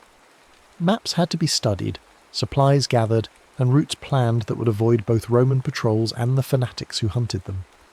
It was during this period that Alaric's relationship with Cassia deepened into something approaching love. She had joined him in the underground, abandoning her position at the temple to help with his research. Her knowledge of ancient languages proved invaluable in deciphering the texts that would guide their journey, and her presence provided an anchor of humanity in the increasingly abstract world of temporal mechanics. "Are you certain this is what you want?" he asked her one evening as they worked by lamplight in the guild's hidden library. "The risks are enormous, and success is far from guaranteed." She looked up from the papyrus she was translating, her dark eyes reflecting the flame. "You're asking if I'm willing to die for this cause. The answer is yes, but that's the wrong question." "What's the right question? Are you willing to live for it? To accept the responsibility that comes with the power you're seeking?" She set down her stylus and moved closer. "I've seen what you're capable of, Alaric.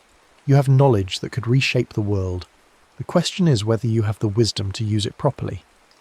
The expedition finally departed Rome in the early spring, travelling as a merchant caravan to avoid suspicion. Besides Alaric and Cassia, the group included Gaius and 3 other guild members, along with Marcellus, a disgraced centurion who served as their military expert. The centurion had been cashiered from the legions for questioning orders during a particularly brutal campaign in Germania, but his skills remained sharp and his loyalty was absolute. The journey to Delphi took 2 weeks, following roads that were ancient when Rome was founded. As they travelled, Alaric began to understand the true scope of what they were attempting. The Vault of Kronos wasn't simply a repository of knowledge, but a functioning temporal laboratory, a place where the flow of time itself could be manipulated. The ancients built it as a fail-safe, Gaius explained as they camped in the shadow of Mount Parnassus.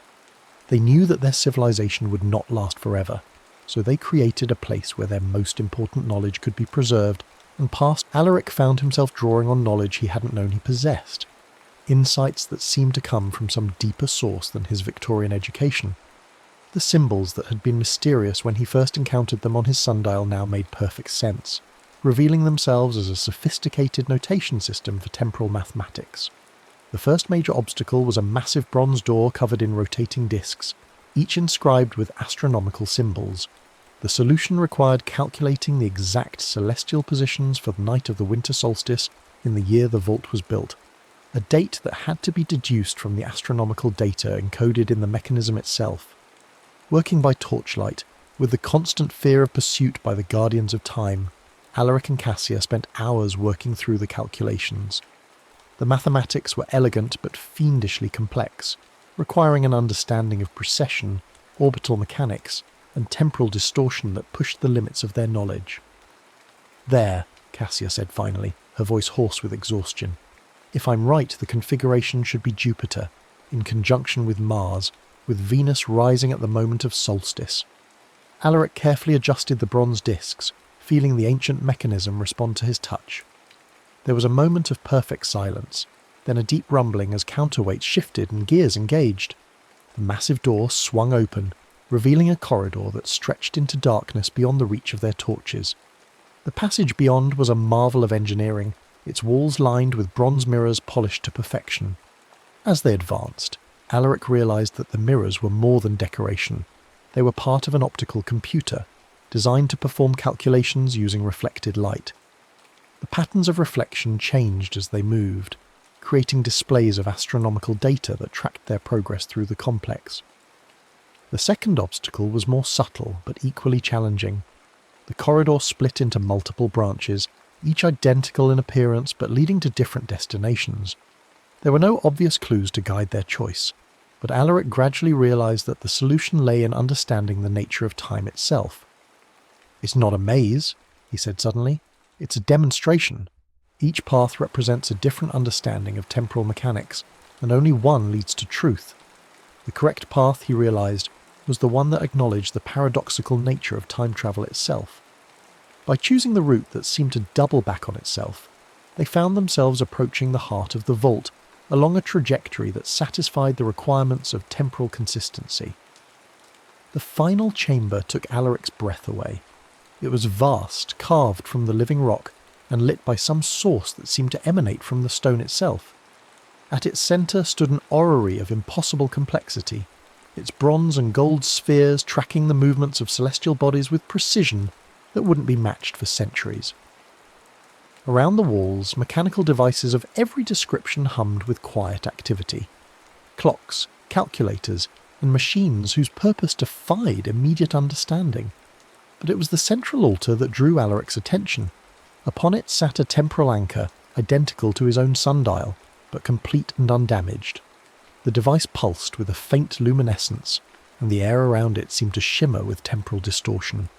"The master anchor," Gaius breathed. "We found it at last." As Alaric approached the altar, he could feel the device responding to his presence.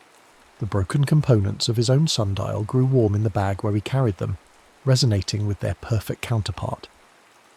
The mathematical patterns carved into the chamber's walls began to shift and change, displaying calculations that tracked his movement through time and space.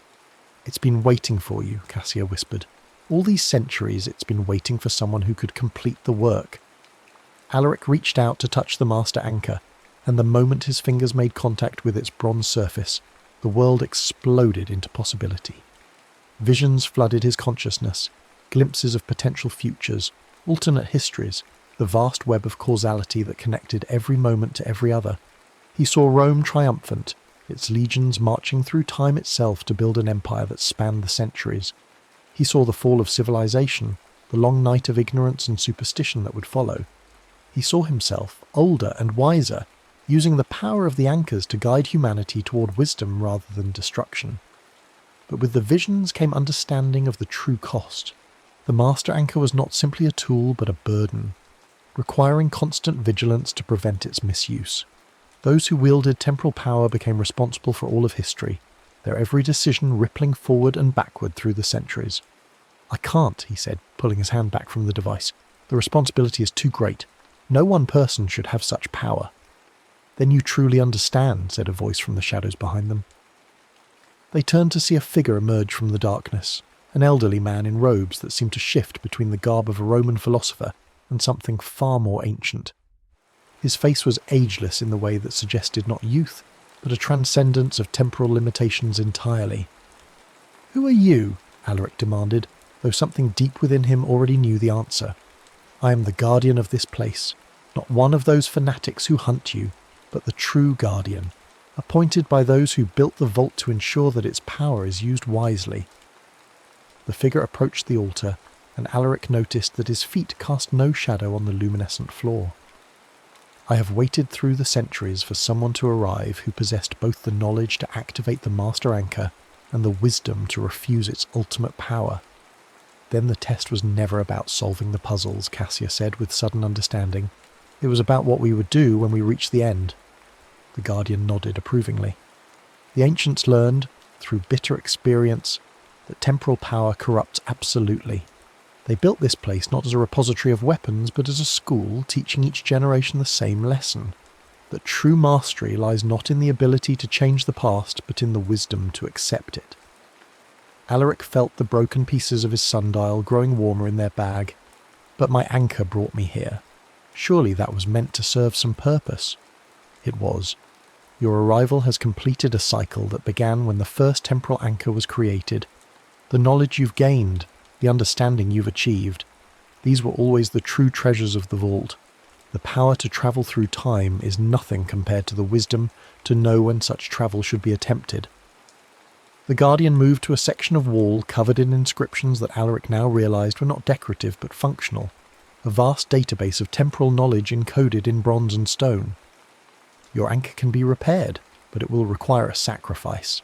The master anchor must be used as a template, its perfect structure serving as a guide for the reconstruction, but the process will drain its power, leaving it inert." You're asking me to destroy the master anchor to repair my own? Alaric felt the weight of the decision crushing down upon him. Why? Because your anchor is flawed, incomplete. It brought you here through accident rather than design, and it can return you home the same way. But the master anchor is too perfect, too powerful. In the wrong hands, it could unravel the very fabric of time itself. The sound of distant shouting echoed through the corridors, growing steadily closer. The guardians of time had found them at last. "We're out of time," Martellus said grimly, his hand moving to his sword. "They'll be here within minutes." The guardian gestured toward a section of the chamber that Alaric hadn't noticed before, a raised platform surrounded by astronomical instruments of incredible complexity. The repair must be done there, at the moment when the celestial alignments are perfect. Tonight, as it happens, the same solstice configuration that brought you here can take you home, but the window is narrow.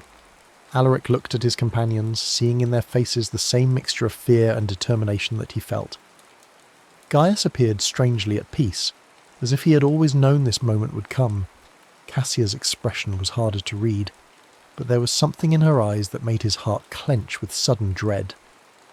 "There's something else, isn't there?" he asked the guardian. "Some other cost you haven't mentioned."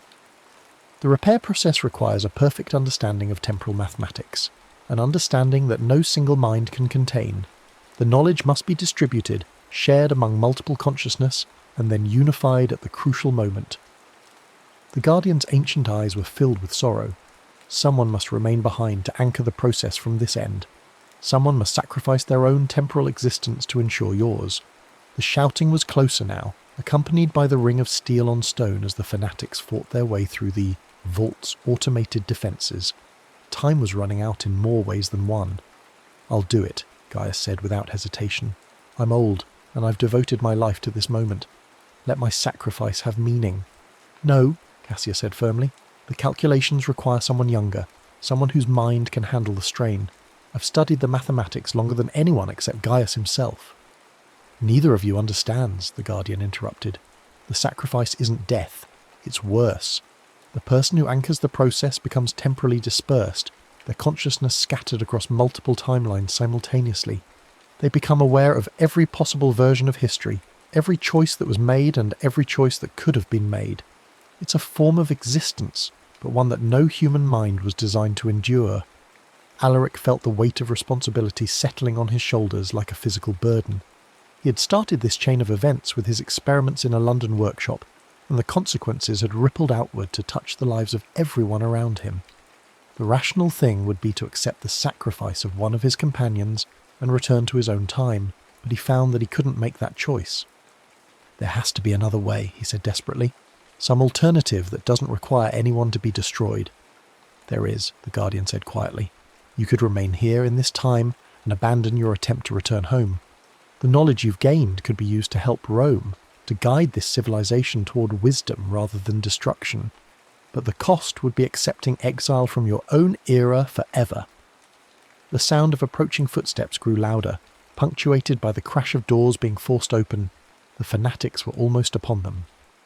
"Alaric," Cassia said urgently, "you have to choose. There's no more time for deliberation." He looked at her, seeing in her face the love that had grown between them over the months of shared danger and discovery. She was offering him a future in this time, a life they could build together among the ruins of the ancient world. All he had to do was accept that his own era was lost to him forever. But as he weighed the choice, fragments of memory from his visions at the master anchor returned to him.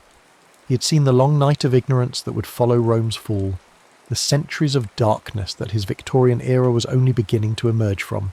His knowledge, his understanding of temporal mechanics, these could indeed change history, but would the changes be for the better? "I can't," he said finally.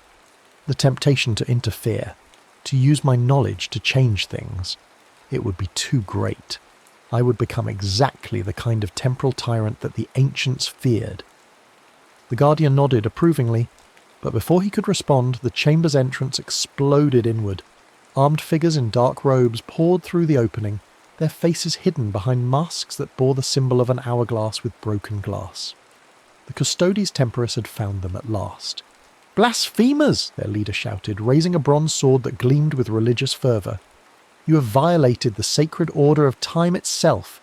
The punishment is death." Marcellus stepped forward to meet them, his gladius appearing in his hand with practiced ease.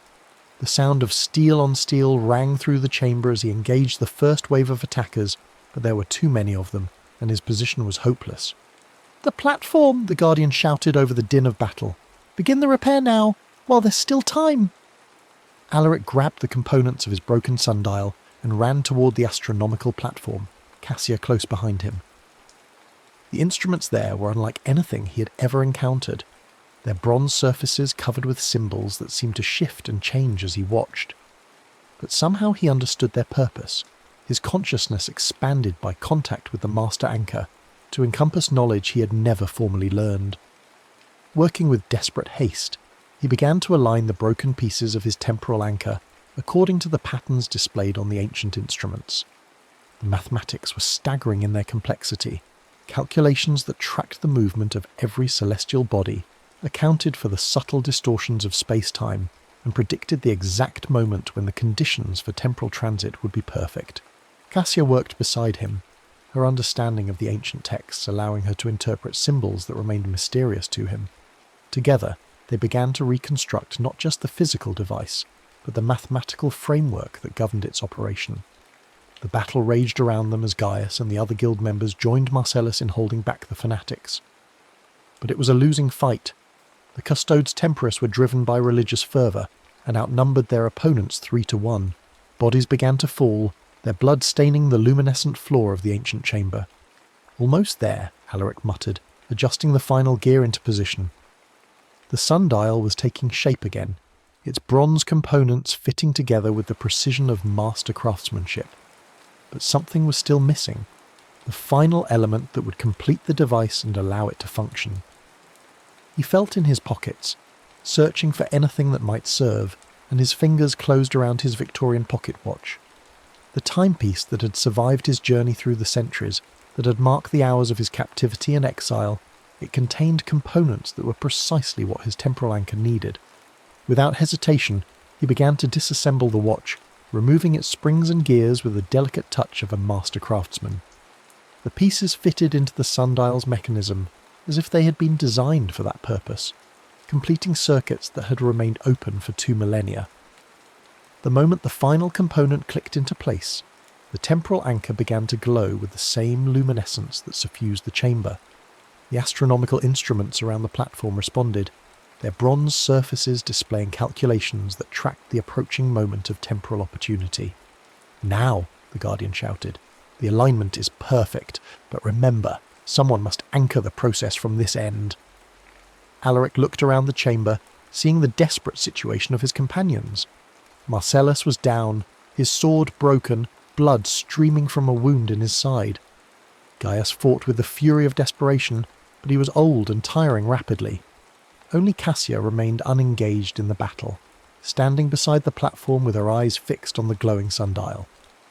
"I'll do it," she said quietly, her voice barely audible over the din of combat. "I understand the mathematics, and my mind is strong enough to handle the strain." "No." Alaric reached for her, but she stepped back, placing herself at the centre of the astronomical array. "There has to be another way. There is no other way, and you know it." Her smile was sad but resolute. "This is what I choose, Alaric. Let me choose." The sundial's glow intensified as the celestial alignment reached its peak.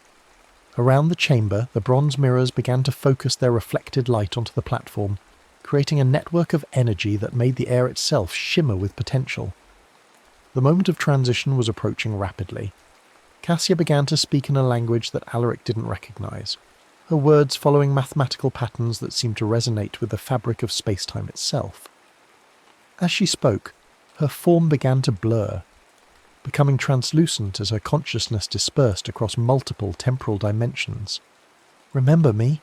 she whispered, her voice coming from everywhere and nowhere at once. "Remember all of us." The last thing Alaric saw before the world dissolved around him was her face, beautiful and terrible in its sacrifice, as she gave up her singular existence to anchor his passage through time. Then the bronze mirrors flared with blinding light. The astronomical instruments screamed with harmonic resonance, and reality folded in on itself once again. He awoke in his London workshop to the familiar sound of coal smoke and fog pressing against the windows. The gaslight flickered exactly as he remembered, casting the same shadows across his cluttered workbench. His pocket watch, whole and undamaged, read midnight on December 22nd, exactly 24 hours after he had begun his experiment. But the sundial was gone. In its place on his workbench lay only a small gear of unknown metal, warm to the touch and inscribed with symbols that hurt to look at directly. When he picked it up, he found that it had somehow embedded itself in his palm, becoming part of him in a way that was more than merely physical. The knowledge remained too. Everything he had learned in ancient Rome, every insight into the nature of time and causality, every moment of love and loss, all of it was preserved in his memory with perfect clarity. He was no longer simply Alaric Grayson, Victorian clockmaker, but something more complex. A man who had lived in two eras and understood the true cost of temporal power. On his desk, written in a hand he recognised with a pang of grief, was a scroll of papyrus that had not been there before his departure.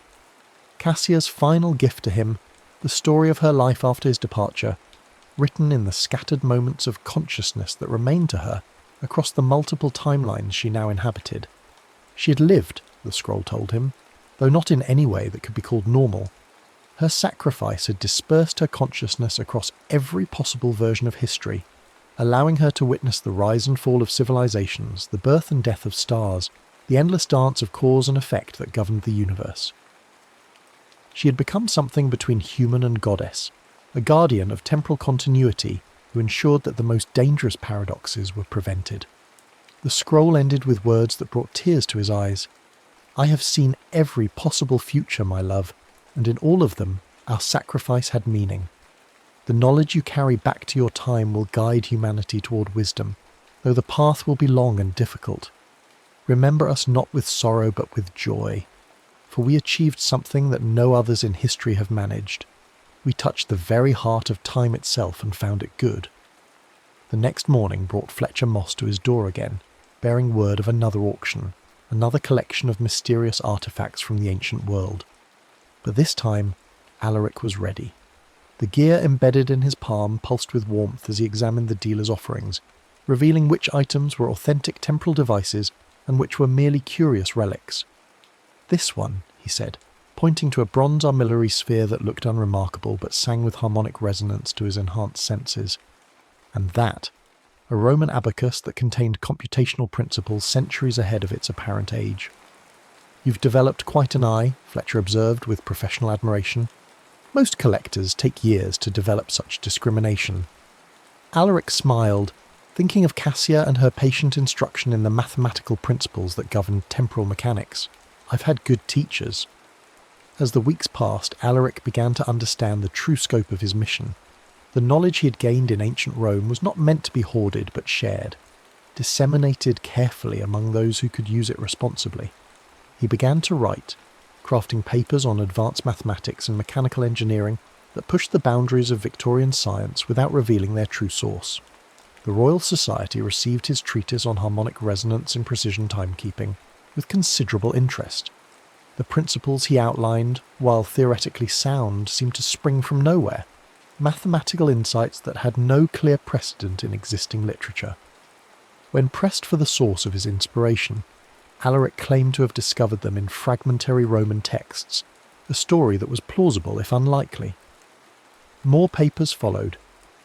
On the mechanical computation of astronomical phenomena, principles of temporal measurement in ancient civilizations, and the mathematical foundations of historical chronology. Each one contained insights that were decades ahead of their time, carefully disguised as scholarly speculation rather than hard-won knowledge. But it was his private work that truly mattered. In the evenings, when his official correspondence was complete, Alaric laboured on a comprehensive treatise on temporal mechanics, the complete theory of time travel as understood by the Roman Mechanist Guild, expanded and refined by his own experiences. The work was too dangerous to publish, but it would serve as a guide for future generations who might encounter the same mysteries he had faced. He also began to collect, using his enhanced understanding to identify and acquire genuine temporal artifacts before they could fall into dangerous hands. The gear in his palm served as an infallible detector, warming in the presence of devices that could manipulate time and remaining cool near mere curiosities. Slowly, carefully, he built a collection that rivaled the holdings of the Vault of Kronos itself. The work was lonely. There was no one in his own era who could understand what he had experienced, no one who could appreciate the sacrifices that had been made to bring him home. He thought often of Cassia, wondering if somewhere in the vast web of alternate timelines she was aware of his efforts. The gear in his palm would sometimes grow warm without apparent cause, and he chose to interpret this as her presence, watching over him from her dispersed existence across the centuries. Years passed. Alaric's reputation as a scholar grew, his papers cited by the leading scientists of the age. But none of them suspected that their respected colleague was working from knowledge gained in an era that had ended more than a millennium before their birth. The future that Cassia had seen in her visions began to take shape, as humanity slowly absorbed the insights he provided, advancing toward wisdom rather than mere technological power. On the 10th anniversary of his return, Alaric made a pilgrimage to the British Museum, where fragments of Roman civilization were displayed for the education and entertainment of Victorian society. Among the bronze artifacts and marble statues, he found a small case containing items recently acquired from excavations near Delphi. Most were unremarkable: pottery shards, coins, fragments of inscriptions, but one piece made his breath catch in his throat. It was a small bronze gear, identical to the one embedded in his palm, inscribed with the same symbols that hurt to look at directly. The museum's placard identified it simply as mechanical component, Roman period, unknown purpose. But Alaric knew what it was: a piece of the master anchor, somehow preserved through the centuries and finally making its way to London. As he stood before the display case, the gear in his palm grew warm, resonating with its ancient counterpart. For a moment, he thought he could hear Cassia's voice whispering across the centuries, speaking words of love and encouragement that only he could understand. "Time is not a river," he murmured, remembering the words that had ended his original outline so long ago. "It's a machine, and I intend to build a key." But now he understood that the key was not a physical device but knowledge itself, the understanding that time's greatest power lay not in the ability to change the past but in the wisdom to shape the future. The machine of time was already built, had always existed, and his role was not to master it but to serve it, ensuring that its immense power was used for the betterment of all humanity. The fog pressed against the museum's windows as he made his way home through the gaslit streets of London, carrying with him the weight of centuries and the hope of ages yet to come. Behind him, in their glass cases, the artifacts of Rome waited silently for the next scholar who might be wise enough to understand their true purpose. And somewhere in the vast web of time, Cassia watched and smiled, knowing that their sacrifice had not been in vain. The brass watch lay heavy in Archibald Whitmore's palm as he traced the intricate engravings with his slender finger. The timepiece had once belonged to his father, like everything else in this dusty workshop hidden beneath the floorboards of their modest country home. 17 years of life had taught Archibald patience, a virtue necessary for a boy who spent his days repairing pocket watches, while other lads his age worked the fields or courted village girls. But patience was also essential for someone trying to decode the secrets of a man who had vanished 5 years ago, leaving behind nothing but peculiar contraptions and fragmented journals. Rain tapped gently against the small window near the ceiling of his hidden sanctuary. Outside, the English countryside of 1873 was enveloped in one of those dense autumn fogs that seemed to swallow everything beyond one's immediate surroundings. Archibald preferred it this way. The isolation suited him, kept the curious eyes of Millfield's residents from prying too deeply into his affairs. They already whispered about the odd Whitmore boy who kept to himself and spoke in terms and concepts beyond his years. "Just like his father," they'd say, though never within earshot. "Brilliant, but touched in the head." Archibald adjusted the small brass magnifying glass attached to his workbench lamp and carefully placed the back panel of a pocket watch into position. His fingers, despite their youth, moved with the practiced precision of a master craftsman. He had inherited his father's mechanical intuition, along with his dark, unruly hair and penetrating grey eyes that now narrowed in concentration as he guided a tiny screwdriver with surgical precision. "There now," he muttered to himself. as the watch began ticking with a satisfying rhythm. "Back to life you go!" He allowed himself a small smile of satisfaction, then placed the repaired watch on a velvet cushion beside 6 others, all commissions from townsfolk who begrudgingly admitted that, peculiar though he might be, young Whitmore had a gift for breathing life back into timepieces others had declared beyond salvation. It was this skill that kept a roof over his head and food on his table, since his mother had followed his father into whatever mysterious beyond had claimed them both. Archibald stretched his stiff shoulders and glanced at the grandfather clock in the corner, a magnificent piece his father had built from scratch, its pendulum swinging with hypnotic constancy. Nearly midnight.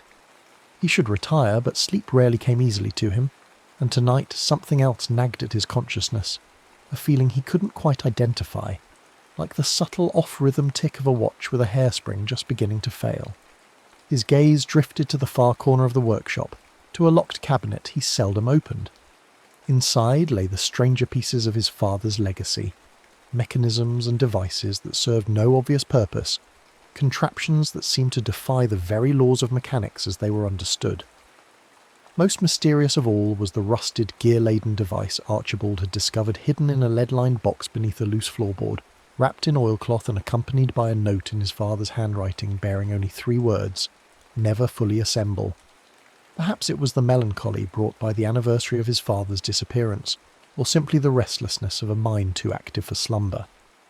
But tonight, Archibald found himself retrieving the key to that forbidden cabinet from its hiding place inside the hollowed-out spine of Newton's Principia. The tumblers clicked softly as he turned the key, and the cabinet door swung open with a protesting creak. The device lay exactly as he had last seen it, incomplete, mysterious, alluring in its complexity. Unlike his father's other creations, this one bore no signature mark, no initials or date of completion. Instead, its brass and copper surface was etched with symbols that resembled no alphabet Archibald had ever encountered, interspersed with Roman numerals that followed no logical sequence he could discern. The central mechanism, a nested arrangement of gears surrounding what appeared to be a small glass chamber, remained unassembled, just as his father had left it. Archibald lifted it carefully and carried it to his workbench. "What were you building, father?" he whispered, as if the man might somehow answer from whatever realm had claimed him. What purpose could this possibly serve? For hours he examined the device, sketching its components, measuring the tolerance of its gears, attempting to deduce the logic behind its design. The fog outside thickened and the rain intensified, drumming in a regular rhythm against the window that contrasted with the perfect regularity of the grandfather clock's ticking. Occasionally distant thunder rumbled across the countryside. As the night deepened, Archibald's eyelids grew heavy, but his curiosity remained insatiable. He found himself placing gears that seemed to match, testing alignments, making adjustments with tools designed for the delicate work of watchmaking. Each piece that slipped into place seemed to make the device hum with a strange energy he attributed to his exhaustion playing tricks on his mind. The grandfather clock struck 3, each sonorous gong reverberating through the workshop. Archibald's attention had narrowed to a laser focus on the final assembly of the mysterious device. Only one piece remained, a gear with teeth unlike any conventional design, appearing almost crystalline in the lamplight. As he held it above the central chamber, preparing to seat it into position, lightning flashed outside, momentarily flooding the workshop with harsh blue-white light. In that instant, Archibald noticed something extraordinary. The symbols etched along the rim of the device seemed to shift and rearrange themselves, like text viewed through moving water. The Roman numerals glowed with a faint luminescence that couldn't possibly be a reflection of his lamp. His heart began to pound in his chest, a mixture of fear and exhilaration flooding his veins. The rational part of his mind urged caution, reminded him of his father's explicit warning, but another part, the part that had always driven him to understand, to know, to unravel mysteries, pushed his hand forward.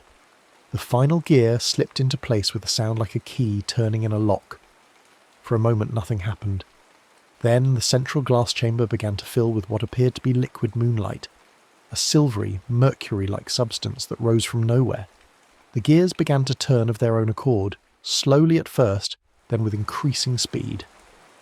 Archibald tried to back away, but found himself unable to move, as if some invisible force held him rooted to the spot. The device's ticking grew louder, synchronised perfectly with the grandfather clock and, most disturbingly, with Archibald's own heartbeat. The three rhythms merged into one pulsing sound that seemed to bend the very air of the workshop. The symbols and numerals on the device now glowed bright enough to cast shadows, rotating around the rim like constellations in an accelerated night sky. "No!" Archibald gasped, finally breaking free of his paralysis and reaching for the device, intending to dismantle it before whatever was happening progressed further. But as his fingers touched the now hot metal, a shock ran up his arm, and the workshop around him seemed to fracture like a mirror struck by a stone. Reality itself appeared to be cracking along invisible seams.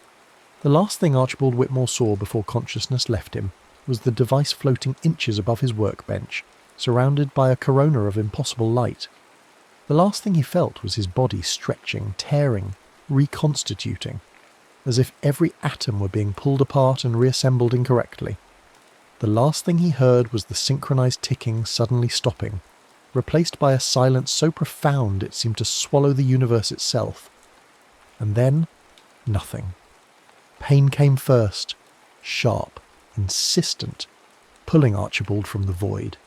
His face pressed against something cold and wet. Mud. His nostrils filled with smells his brain couldn't immediately categorize. Acrid smoke. Something metallic and organic that turned his stomach, and underneath it all the reek of unwashed bodies and excrement. His ears rang with a high-pitched whine, but through it he could make out sounds, distant explosions, shouting, the mechanical stutter of, were those guns?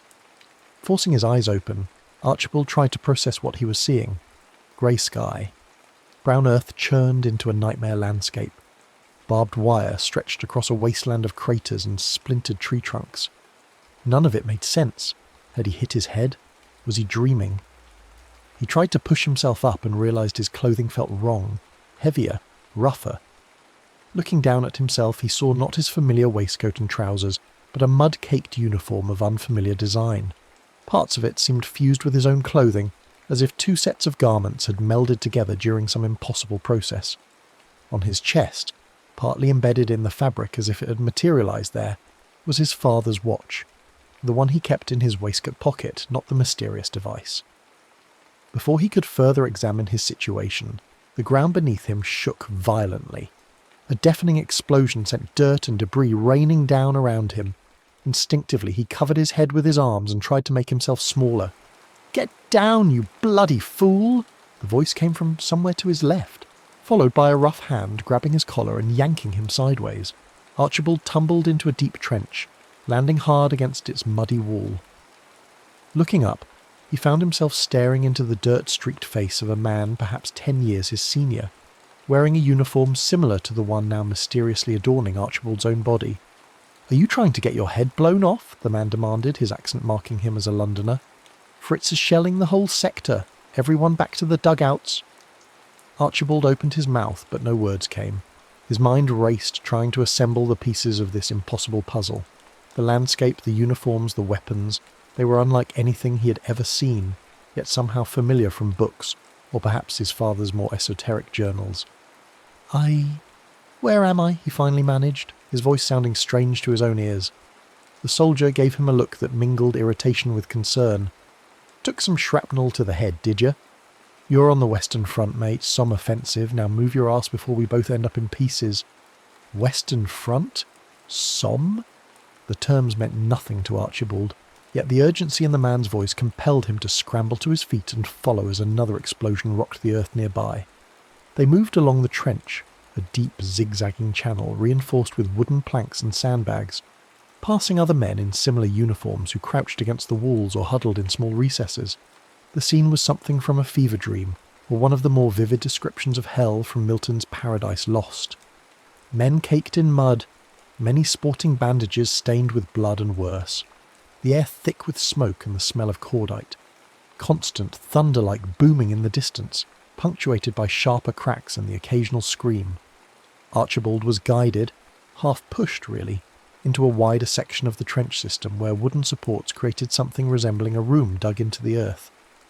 Men sat on ammunition crates or directly on the duckboard floor, some playing cards, others writing letters, many simply staring into space with vacant expressions that suggested their minds had retreated to safer territories than their bodies currently occupied. "Found this one wandering in no man's land," his rescuer announced to the group. "Seems a bit dazed. Anyone know which company he's with?" The men glanced up, eyes passing over Archibald with minimal interest before returning to their previous occupations. Only one, an older man with a sergeant's stripes and a face weathered beyond its years, gave him more than a cursory examination. "Don't recognise him," the sergeant said, "but uniforms are all so caked in mud now, hard to tell which lot he belongs to. Could be one of the replacements that came in last night." He addressed Archibald directly. "What's your name and unit, soldier?" "Archibald Whitmore," he replied automatically, then hesitated. Unit? He had no unit, no military training, no business being in what was clearly some kind of battlefield. Yet here he stood, wearing a uniform surrounded by men who seemed to accept his presence, even if they couldn't place him. I'm not certain," he added, deciding that confusion might be his best defence until he could make sense of his situation. "There was an explosion. I don't remember much before that." The sergeant's expression softened slightly. "Shell shock. Seen it before." He turned to the man who had brought Archibald in. "Put him with Barker's group. They're down 3 men after yesterday's push. He can sort himself out there until the medical officers can have a look at him." Archibald was led deeper into the trench system, his mind racing to process everything. Shell shock. The Western Front. Somme. These terms, combined with the weapons and uniforms he was seeing, began to coalesce into a horrifying possibility. He had read enough history to recognise the hallmarks of warfare, but this was like nothing from his own time. His own time. The thought struck him with the force of the explosion still rocking the earth above. Was it possible? Had that device, his father's mysterious contraption with its rune-like etchings and impossible mechanics, somehow thrown him forward in time? It seemed absurd, the stuff of H.G. Wells's scientific romances, yet no other explanation presented itself. What year is it?" he asked his guide, trying to keep his voice casual despite the existential dread building in his chest. The man gave him a sidelong glance. "Christ, mate, you really did get your bell rung, didn't you? It's 1916. July, if you've lost track of that too. 1916. The number hit Archibald like a physical blow. 43 years. Somehow he had travelled 43 years into the future and landed in the middle of what must be a war of unprecedented scale, judging by what little he could see from the trenches. A war enveloping nations, perhaps even continents. What calamity had befallen the world during those lost decades? Before he could pursue this line of thought further, they reached another dugout where a group of about 8 men were engaged in the mundane tasks of warfare. Cleaning rifles, mending uniforms, eating from tin containers. They looked up with the same disinterested expressions he had encountered in the previous group. "New one for you, Barker," his guide announced to a stocky, red-faced man who appeared to be in charge. "Found him wandering above. Bit scrambled in the head, but the sergeant says he's yours now." Barker looked Archibald up and down with a critical eye. "Can you shoot?" he asked bluntly. Archibald had fired his father's old hunting rifle exactly twice in his life, both times at targets and with minimal success. "Not well," he admitted. "Can you run messages without getting lost?" I believe I could manage that. Can you follow orders without getting yourself or the rest of us killed?" Archibald swallowed hard. "Yes, sir," Barker snorted. "I'm not an officer, thank Christ. Corporal will do." He pointed to an empty space along the wall. "That's your spot. Jenkins, Hawkins and Murray won't be needing theirs anymore, so take what you need from their kits. Food comes twice a day if we're lucky. Water when you can get it. Keep your head down, do as you're told, and you might live long enough to remember your own name." He turned back to the others, dismissing Archibald from his attention. "Stand to in 30 minutes, lads. Check your ammunition." Left to his own devices, Archibald made his way to the indicated spot where 3 packs lay untouched, their owners presumably among the countless dead this war was creating. The thought of looting from the deceased turned his stomach, but survival instinct overwhelmed moral qualms. He needed to understand this new reality, and more importantly, find a way back to his own time. As he sat examining the contents of the packs, finding items both familiar and foreign, from tobacco pouches to gas masks whose purpose he could only guess at, His hand strayed to the watch embedded in his uniform. It still ticked, but something about its rhythm seemed off, as if it were keeping time to a different clock altogether. Opening it, he noticed the second hand moving in tiny stutters rather than the smooth sweep it should have exhibited. More concerning were the face and hands, which occasionally seemed to blur and duplicate themselves, showing two slightly different times simultaneously before resolving back into a single image. It was as if the watch itself was caught between moments, unsure of its place in the time stream. First time at the front? The question startled Archibald from his examination. Looking up, he saw a thin-faced man with kindly eyes watching him from a few feet away. "Is it that obvious?" Archibald replied, attempting to strike a balance between the truth and what would be believable to these men. The soldier chuckled softly. "You've got that look, like you've woken up in someone else's nightmare." He extended a hand.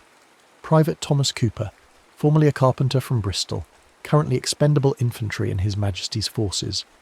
Archibald accepted the handshake. "Archibald Whitmore. Unusual name, that. Not many Archibalds in the ranks. Where are you from?" "Millfield," Archibald answered automatically. "Small village in Hertfordshire." Cooper nodded. "Never heard of it, but England's full of places I've never heard of. I joined up with 5 other lads from my street. I'm the only one still breathing." He said this matter-of-factly, as if discussing the weather rather than the obliteration of his friends. Archibald struggled to find an appropriate response, but was saved by a commotion at the entrance to the dugout. A man in a more elaborate uniform, an officer, Archibald presumed, ducked inside, accompanied by another soldier carrying a large metal container. "Mail and rations," the officer announced. "Cooper, Barker, Simmons, Whitmore and Wells. You're on patrol tonight. Western section of the line needs reconnoitring after today's barrage. Report to Lieutenant Hadley at dusk." Archibald felt his heart sink. Patrol? In this hellscape of artillery and barbed wire? He had no training, no knowledge of military protocols, barely even understood the conflict he'd been dropped into. Yet refusing would surely raise suspicions he couldn't afford if he hoped to find a way home. As the officer departed and the men fell upon the rations with desperate enthusiasm, Cooper nudged Archibald. "Stick close to me tonight," he said quietly. "First patrol's always the worst. I'll show you the ropes." Gratitude flooded through Archibald. "Thank you. I'm afraid I'm rather out of my depth here." Cooper's smile held no humour. "We all are, mate. Not a man in these trenches was born for this madness. We're butchers and bakers and candlestick makers playing at being soldiers, because some men in fine offices decided our lives were worth less than their pride." He handed Archibald a tin of something that might generously be called stew. "Eat. You'll need your strength." As Archibald forced down the unidentifiable contents of the tin, he observed his new companions more carefully. They moved differently than the men he had known, more cautious, more contained, as if conserving energy for the next crisis. Their eyes constantly scanned their surroundings, never fully relaxing even in this relative safety. These were men who had seen horrors Archibald could scarcely imagine, who had been fundamentally changed by their experiences. What must it be like, he wondered, to live with the constant expectation of violence and death, to know that at any moment steel and fire might rain from the sky and end your existence. It seemed a form of torture more cruel than anything devised in the darkest dungeons of history. As the day wore on, Archibald tried to glean as much information as possible without revealing his complete ignorance. He learned they were indeed in France, near a river called the Somme, fighting against Germany and its allies in what the men variously called the Great War, or, with bitter irony, the war to end all wars. The conflict had been raging for nearly 2 years already, with no end in sight and casualties mounting by the thousands each day. The sheer scale of it boggled Archibald's mind. In his time, wars were relatively limited affairs fought by professional armies, not this industrial slaughter engulfing entire nations. What had happened to the world he knew? What series of events had led humanity to this precipice? Moreover, what had his father's device truly done? Had it somehow predicted this future and sent Archibald forward to witness it? Was there a purpose to his displacement, or was he simply the victim of forces beyond his understanding? As these questions swirled in his mind, the distant thunder of artillery continued unabated. Occasionally the earth would shake as a shell landed particularly close to their position, sending cascades of dirt raining down from the dugout ceiling. The men barely reacted to these near misses, so commonplace had they become. As evening approached, the call came for Stand To, a ritual, Archibald learned, where every man manned the firing line at dawn and dusk, the most likely times for enemy attack. He followed Cooper up a series of wooden steps to the trench proper, where they took positions along a raised platform that allowed them to peer cautiously over a wall of sandbags. The sight that greeted him was beyond anything his nightmares could have conjured. The land between the opposing trench lines, no man's land, Cooper called it, stretched perhaps 200 yards to another set of earthworks barely visible in the gathering darkness. The intervening space was a lunar landscape of shell craters, tangles of barbed wire, and the unmistakable shapes of human bodies in various states of decomposition. Some had clearly been there for days or weeks, rotting in the summer heat, providing grim landmarks in this geography of death. "Don't look at them too long," Cooper advised quietly, noticing Archibald's horrified gaze fixed on a particularly visible corpse. "It doesn't help them, and it doesn't help you." Archibald tore his eyes away with effort. "How? How do you bear it?" he asked, his voice barely audible over the distant gunfire. Cooper was silent for a long moment. "You don't," he finally replied. "Not really. You just pretend to. You build walls in your mind, put all this," he gestured at the devastation before them, "on the other side. And you pray those walls hold until you can go home."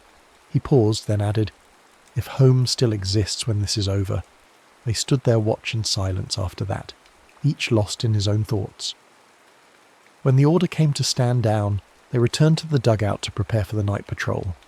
Archibald was issued a rifle, a Lee Enfield, Cooper informed him, which felt impossibly heavy and awkward in his hands. A steel helmet, a canteen of water, emergency rations and various other items were added to his gear until he felt like a pack horse rather than a soldier.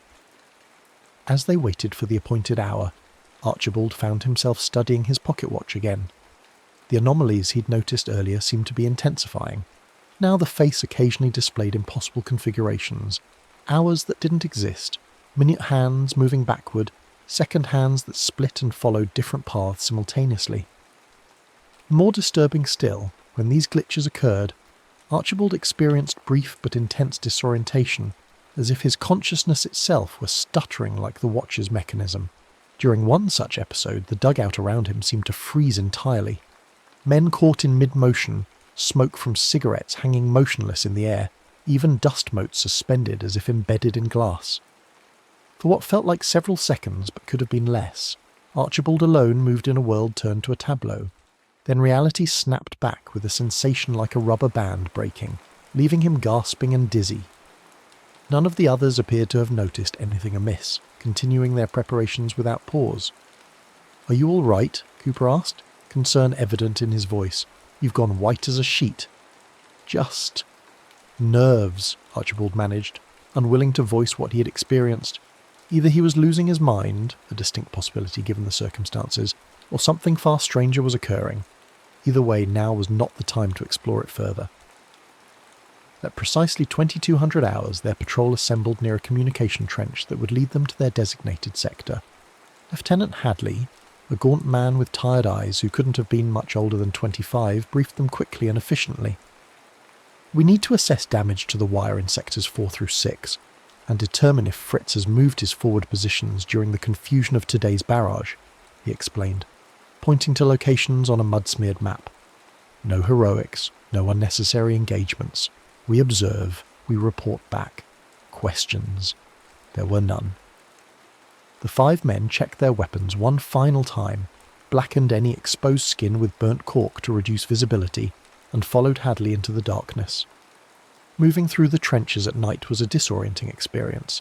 The zigzagging passages seemed designed to confuse, and the occasional flare fired from either side cast strange shifting shadows that played tricks on the eyes. Archibald focused on Cooper's back, trusting the more experienced soldier to guide him safely. They reached a point where the trench system ended at a ladder leading up to ground level. Hadley went first, peering cautiously over the edge before signalling the all-clear. One by one they followed, crouching low as they emerged into no man's land. The reality of this blasted territory was even more horrifying up close. Shell craters, some filled with stagnant water, pockmarked the earth like smallpox scars. The twisted metal of barbed wire entanglements reflected what little moonlight penetrated the clouds. And everywhere, the detritus of battle, broken rifles, shredded equipment, and worst of all, the omnipresent dead, their forms often reduced to unrecognisable heaps of cloth and flesh. They moved in a loose formation, communicating through hand signals Archibald barely understood, but desperately tried to mimic. The night was surprisingly loud. Distant machine guns stuttered, artillery boomed on the horizon, and occasionally the haunting cry of a wounded man calling for help drifted across the battlefield. As they approached the first section of wire they were to inspect, Archibald's watch began to behave erratically again. The ticking increased in volume until it seemed impossibly loud in his ears, drowning out even the sounds of war around them. The hands spun wildly, and the face glowed with the same unearthly light he had seen emanating from his father's device just before his displacement. Then, without warning, the world around him changed. The night remained, but the battlefield transformed. Where moments before there had been cratered earth and tangled wire, now Archibald saw grassy fields under moonlight, unmarred by war's devastation. In the distance, instead of trench lines, peaceful farmhouses stood with soft light glowing from their windows. He blinked, and the vision vanished, reality snapping back to its war-torn state. But something had changed. His patrol companions were frozen in mid-stride, as motionless as figures in a photograph. Even the flares that had been drifting slowly earthward hung suspended in the air, their light creating statuary from the surrounding landscape. Archibald's heart pounded in his chest as he realised he was experiencing another temporal anomaly, but this one far more pronounced than before. Was this what his father's device was designed to create? Fissures in the fabric of time itself? Before he could further contemplate the implications, reality fractured again. Now he saw multiple overlapping scenes like double-exposed photographs. The battlefield as it currently existed, yes, but also glimpses of what it had been before, peaceful farmland, and more disturbingly what it might become, a memorial site with stone markers and trim grass, visitors walking solemnly among monuments to the fallen. The watch in his hand burned hot suddenly, forcing him to release it. Rather than falling, it remained suspended in the air before him, ticking so rapidly the sound became a continuous hum. Around him, time itself seemed to stutter and skip like a damaged gramophone reel. Then, as abruptly as it had begun, the phenomenon ceased. The watch dropped into the mud, reality solidified, and his companions resumed their movement as if nothing had occurred. To them, perhaps nothing had. The entire episode might have transpired in the space between one heartbeat and the next. Archibald retrieved his watch with trembling fingers, noticing that while it now ticked normally, the hands pointed to an impossible hour, 13 o'clock, before suddenly resetting to the correct time. Whatever was happening to him, it was escalating and somehow connected to both the watch and the device that had sent him here. "Keep up," Cooper hissed, dropping back to nudge Archibald forward. "Wool gathering will get you killed out here." Forcing his mind back to the immediate danger, Archibald followed the patrol as they completed their assessment of the wire emplacements. They were perhaps halfway through their assignment when Hadley raised a fist, the signal to freeze. Everyone dropped to the ground, pressing themselves into the mud. In the silence that followed, Archibald heard what had alerted the lieutenant, voices speaking in a language he didn't recognise but assumed must be German. Their enemy patrol was nearby, perhaps on a mission similar to their own. For long minutes they remained motionless, barely breathing. The German voices grew closer, then began to fade as the patrol apparently moved in a different direction. Hadley was just beginning to signal they should continue when a flare burst overhead, bathing the landscape in harsh white light. "Down!" someone whispered urgently, but it was too late. They had been spotted. The night erupted with the chatter of machine gun fire. Dirt kicked up in a line marching toward their position, as the German gunner adjusted his aim. Hadley shouted something Archibald couldn't make out over the din, but the intent was clear: run or die. The patrol scattered, each man making for the nearest shell hole or depression that might offer cover. Archibald found himself sprinting alongside Cooper, zigzagging to present a more difficult target as bullets whined past them. They dove into a water-filled crater just as another flare burst above, followed by intensified gunfire. "Stay down," Cooper panted. loading a fresh magazine into his rifle. They'll have to expose themselves to get a clear shot. When they do, he left the implication hanging. Archibald nodded mutely, clutching his own rifle, but knowing he lacked the skill to use it effectively. The cold, fetid water of the crater soaked through his uniform, but fear kept him from noticing the discomfort. Somewhere nearby, a man screamed. One of their patrol caught in the open, perhaps. As Cooper cautiously raised his head to assess their situation, Archibald's watch began its now familiar malfunction. The ticking accelerated, the face glowed, and the hands spun wildly. He tried to warn Cooper, to explain what was happening, but found himself unable to speak as the air around them seemingly thickened into something with the consistency of syrup. Time slowed, stretched, then stopped altogether. Cooper remained frozen in mid-motion, his features locked in an expression of grim determination. The water in the crater ceased to ripple. Even the tracer rounds from the machine gun hung suspended in the air like deadly fireflies. In this moment outside of time, Archibald became aware of something extraordinary. He could move, not just himself, but objects around him. He reached out and touched one of the suspended bullets, finding it solid and hot to the touch. With careful pressure, he was able to nudge it slightly off its trajectory. An idea formed in his mind, a desperate, possibly insane idea. If he could alter the path of one bullet during this temporal anomaly, what else might he change? Could he affect the outcome of the firefight? Perhaps save lives that would otherwise be lost? With trembling hands, he reached for other suspended projectiles, diverting them away from where he and Cooper crouched. It was painstaking work, requiring both physical and mental effort that left him gasping. Each bullet he touched seemed to resist his interference, as if reality itself objected to his meddling. As he worked, he became aware of a strange phenomenon. After images, or ghosts of events that had not yet occurred. He could see hazy outlines of Cooper raising his rifle and firing, of German soldiers advancing across no man's land, of blood blooming from wounds not yet inflicted. It was as if the immediate future existed as a probability field that he could perceive while in this suspended state. More disturbing still, he noticed thin, fracture-like lines in the air itself, visible only when he moved his head in certain ways, catching the light of the frozen flares. They resembled cracks in glass, spreading outward from his position like a spider's web. Were these physical manifestations of the damage he was doing to the time stream by his very presence, let alone his interference? Before he could consider the implications further, he felt a sharp pain in his chest, radiating outward from where the watch pressed against his skin. The timepiece had grown searingly hot, burning through fabric to leave its imprint on his flesh. The pain broke his concentration, and reality shuddered around him.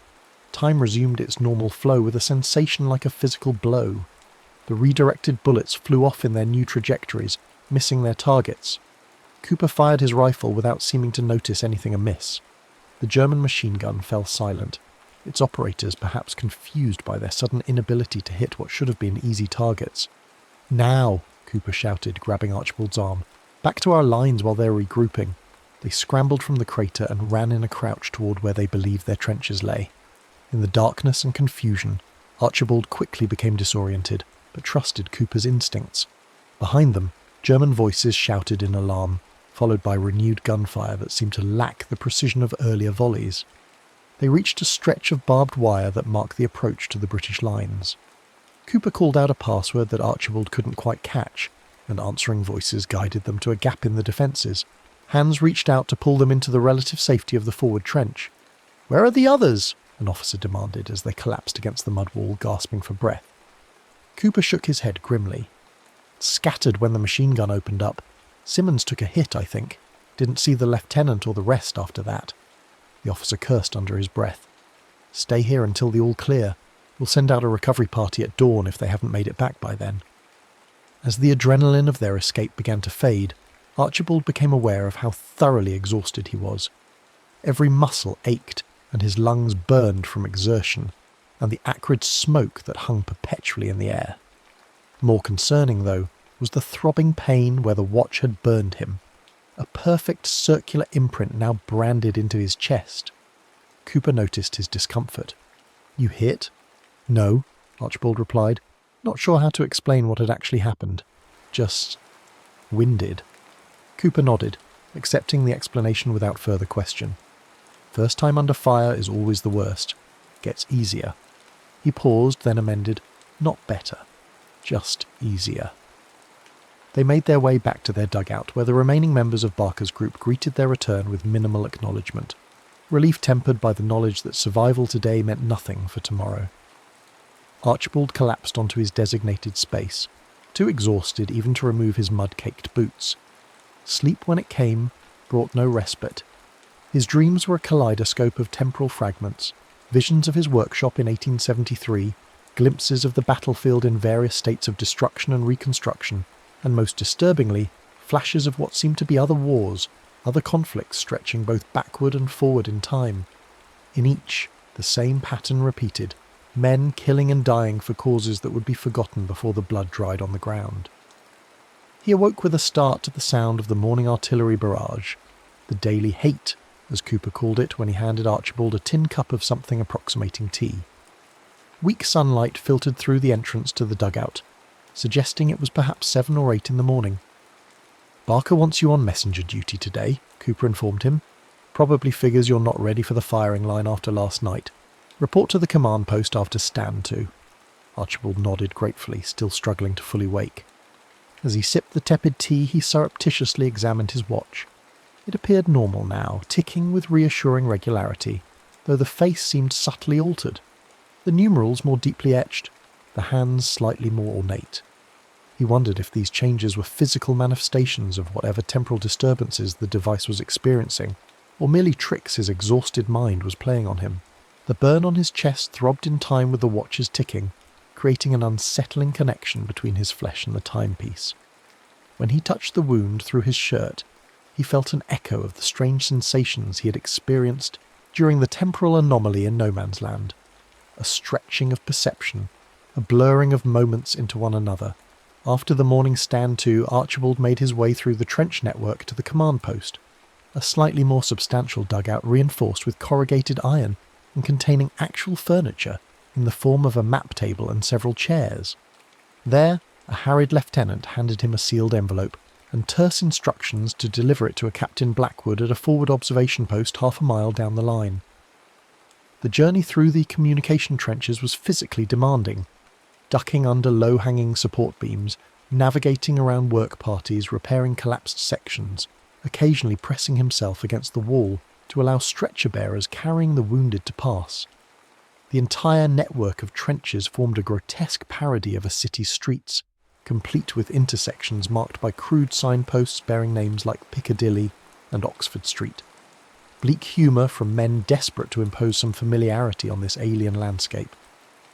As he travelled, Archibald attempted to organise his thoughts about his situation. The evidence suggested that his father's device had indeed created some kind of temporal displacement, throwing him decades into the future. But why here? Why now? Was it random chance that had deposited him in the middle of this particular hell, or was there purpose behind it? More pressing was the question of how to return to his own time. The device itself remained in 1873, presumably still on his workshop table. All he had was his pocket watch, which seemed somehow linked to the temporal disturbances he was experiencing, but offered no obvious means of controlling them. His contemplation was interrupted by the sound of approaching footsteps, unusual in their rhythm and heaviness. Looking up, he saw a most unexpected sight. A woman making her way confidently through the trench, dressed in the uniform of a nurse. She was perhaps in her late 20s, with intelligent eyes and a face that, while not conventionally beautiful, possessed a striking quality of determination. She nodded to Archibald as she passed, then paused, her gaze lingering on him with sudden interest. "You're new," she stated rather than asked, her accent marking her as educated and possibly upper class. "Yes," he replied, uncertain what else to say. "Archibald Whitmore." "Charlotte Winters," she returned, extending a hand which Archibald shook after a moment's hesitation. Physical contact with women outside his immediate family wasn't common in his era, but he remembered enough about social niceties to recognise the gesture. "I'm with the Voluntary Aid Detachment at the clearing station back there. Haven't seen you before." "I just arrived," he said carefully. Something in his tone or expression must have struck her as odd. for she tilted her head slightly, studying him more intently. "You're different from the others," she observed. "Your speech, your manner. Where are you from exactly?" Before Archibald could formulate a response that wouldn't sound completely mad, his watch began its now familiar malfunction.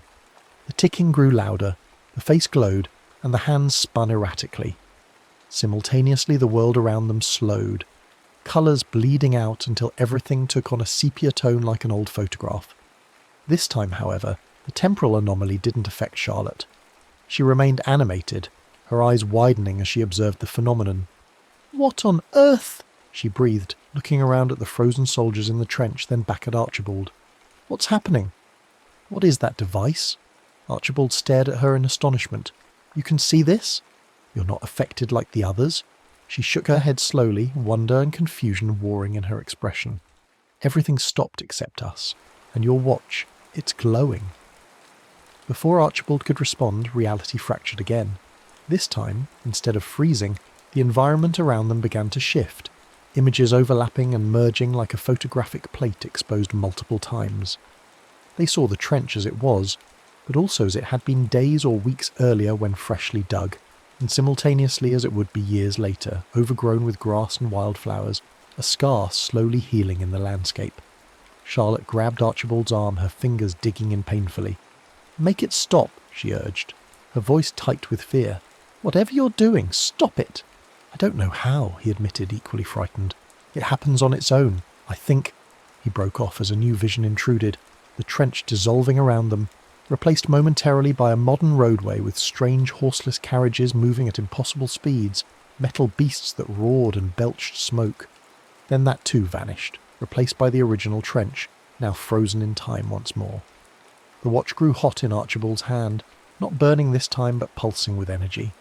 Acting on instinct, he pressed it against the wound on his chest where its twin was branded into his flesh. There was a sensation like an electrical current passing through him, and the temporal distortion suddenly collapsed. The world snapped back to normal, soldiers continuing their tasks as if nothing had happened, unaware of the ripple in reality that had just washed over them. Charlotte stood very still, her face pale. "What are you?" she whispered. "I'm human, just like you," Archibald assured her quickly. "But I'm not from here. Not from now." She stared at him for a long moment, then, remarkably, a spark of curiosity replaced the fear in her eyes. "Come with me," she said decisively, taking his arm. "We need to talk, and not here." She led him through a series of turns in the trench, until they reached a small alcove that had been dug into the wall and curtained off with a piece of canvas. Inside was a crude desk fashioned from ammunition crates, stacked with medical supplies and paperwork. "My office, such as it is," Charlotte explained, gesturing for him to sit on one of the 2 wooden stools. "I sometimes use it when checking supplies or completing reports." She fixed him with a penetrating gaze. "Now tell me exactly who you are, and what just happened out there." Archibald hesitated. The rational part of his mind warned against revealing his impossible situation. She would think him mad, perhaps report him to the authorities as a spy or deserter suffering from delusions. Yet something in her direct gaze suggested a mind open to extraordinary possibilities, and he desperately needed an ally who understood this era far better than he did. Decision made, he began his tale, starting with his life in 1873, his father's mysterious disappearance, and the discovery of the device that had hurled him through time. He explained the temporal anomalies he'd been experiencing, the strange behaviour of his watch, and his desperate need to find a way home. Throughout his narrative, Charlotte listened without interruption, her expression shifting from scepticism to fascination. When he finally fell silent, she sat back, processing everything he had told her. "Under normal circumstances," she said after a long pause, "I would assume you were suffering from shell shock or some other psychological trauma, but I saw what happened in that trench. Time stopped, for everyone but us." She leaned forward, elbows on knees. "And there's something about you, your speech patterns, your confusion about things any soldier would know, little anachronisms in how you carry yourself. You're out of place here." "You believe me then?" Archibald asked, hardly daring to hope. "I'm not certain what I believe," she admitted, "but I know what I saw, and if there's even a chance you're telling the truth." She trailed off, then smiled slightly. "Well, I've always had a weakness for impossible problems. Before the war, I was studying natural sciences at Bedford College. My professors thought I was wasting my education, that a woman should be content with a general understanding rather than pursuing serious scientific inquiry. I'd like to think they were wrong, hope sparked in Archibald's chest. Then you'll help me? I'll try, she promised, though I'm not sure how much help I can be with matters involving time travel. It's hardly covered in nursing textbooks. Her attempt at humour faded quickly. But first I need to see that wound you mentioned. Where the watch burned you. Reluctantly, Archibald opened his shirt enough to reveal the circular burn on his chest. Charlotte's clinical detachment faltered momentarily at the sight. A perfect imprint of the watch face, the numerals and hands clearly visible on his reddened flesh like some bizarre tattoo. Extraordinary, she murmured, leaning closer to examine it. The skin isn't blistered as I would expect from a conventional burn. It's more like a brand, but impossibly detailed. She touched the edge of the mark gently, and Archibald gasped as another flicker of temporal distortion rippled through the dugout. Brief but unmistakable, the colours bleeding away for a split second before normalcy reasserted itself. Charlotte withdrew her hand quickly. There's a connection, she said, her scientific mind clearly racing ahead, between you, the watch, and these temporal events. Your physical body seems to be acting as some kind of conduit or anchor point. Before they could discuss further implications, a shell landed nearby, close enough to shake dirt from the dugout ceiling.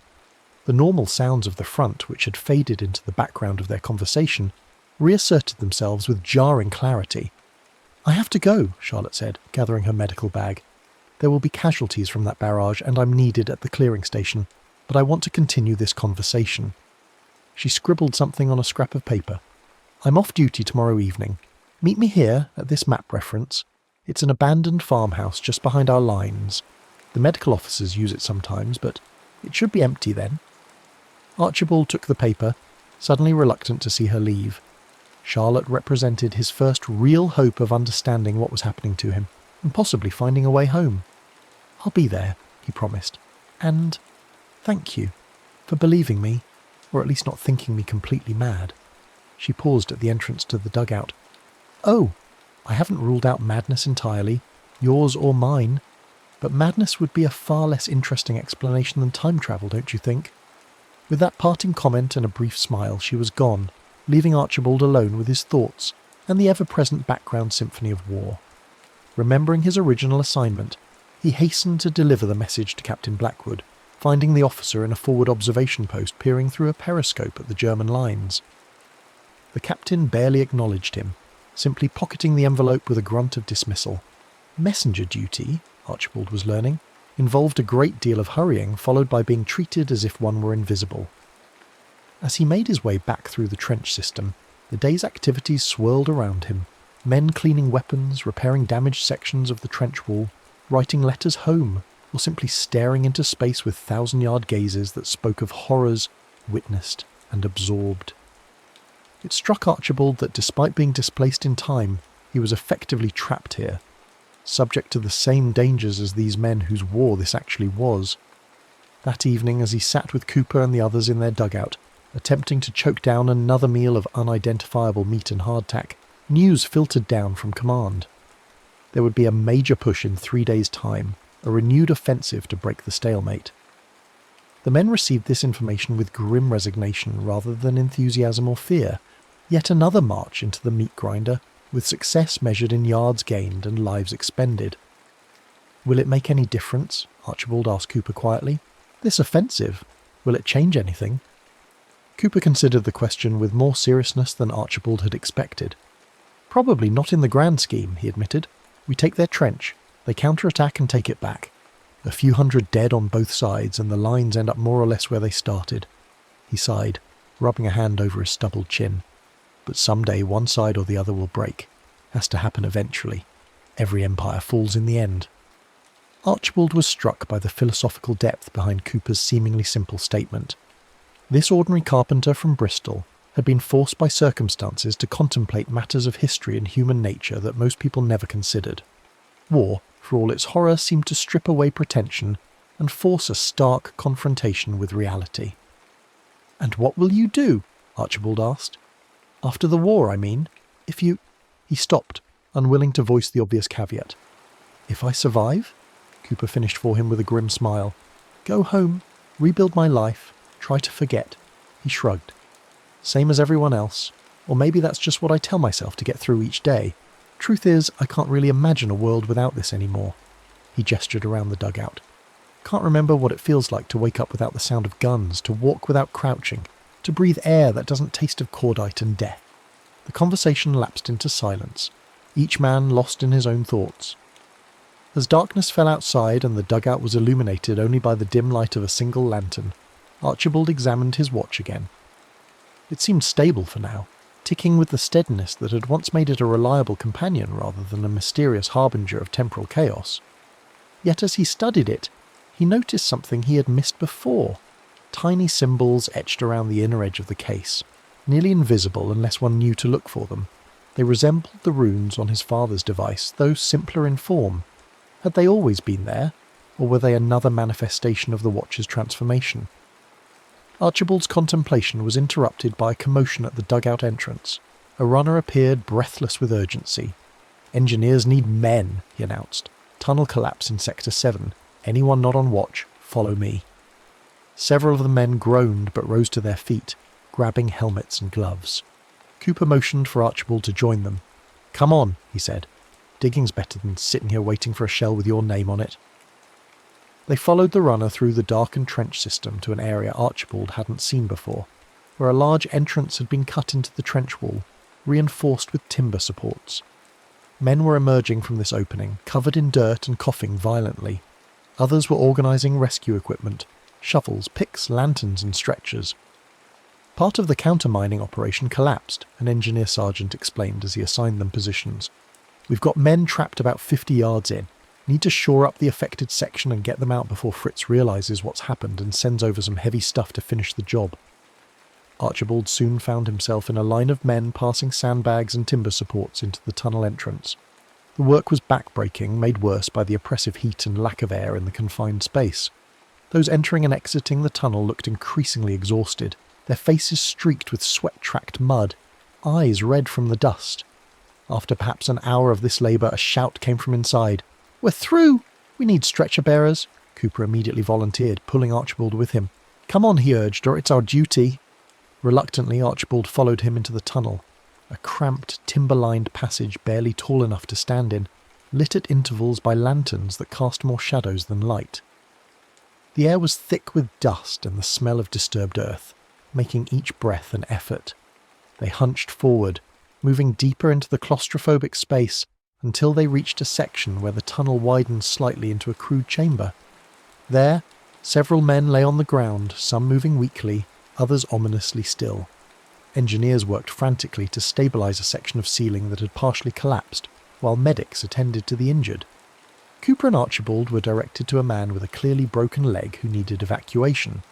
As they carefully lifted the injured soldier onto a stretcher, Archibald's watch began its now familiar malfunction. The ticking accelerated, echoing strangely in the confined space as if coming from multiple directions simultaneously. The face glowed, casting eerie shadows on the tunnel walls. "Not now," Archibald muttered, desperately willing the temporal disturbance to subside. The last thing he needed was to create some catastrophic anomaly deep underground, where any disruption could bring tons of earth down upon them all.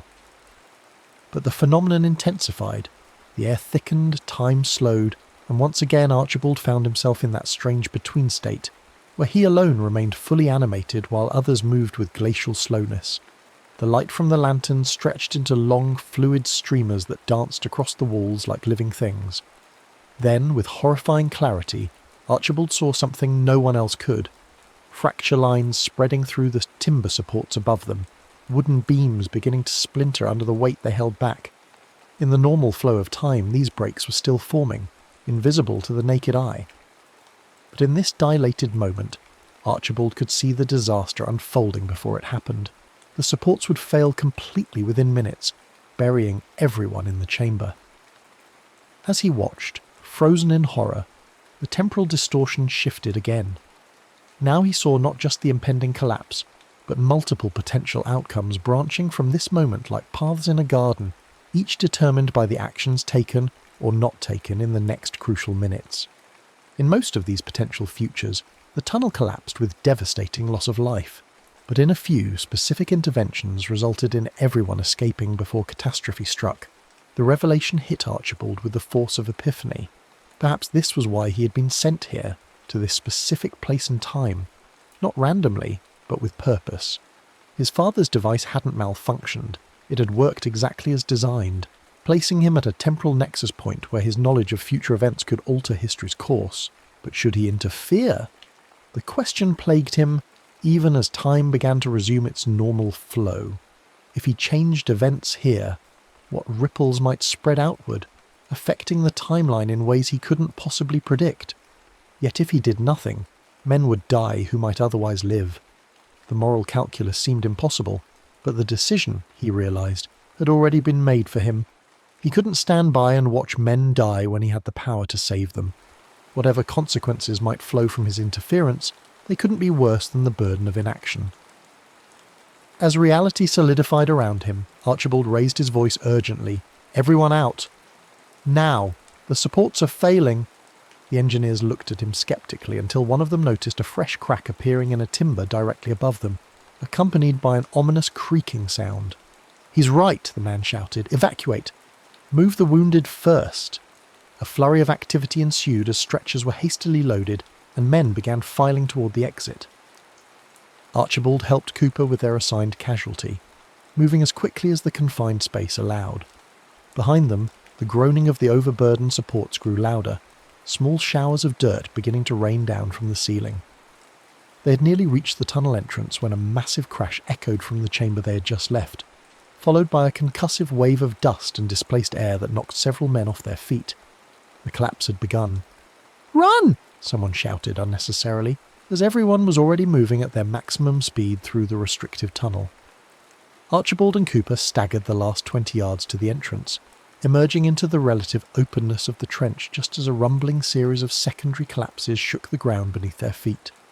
As they set down their stretcher and looked back, dirt continued to fountain from the tunnel entrance, gradually diminishing as the collapse stabilised. Men were counting heads, checking who had made it out and who might still be trapped inside. "How did you know?" Cooper asked Archibald, his voice hushed with a mixture of gratitude and suspicion.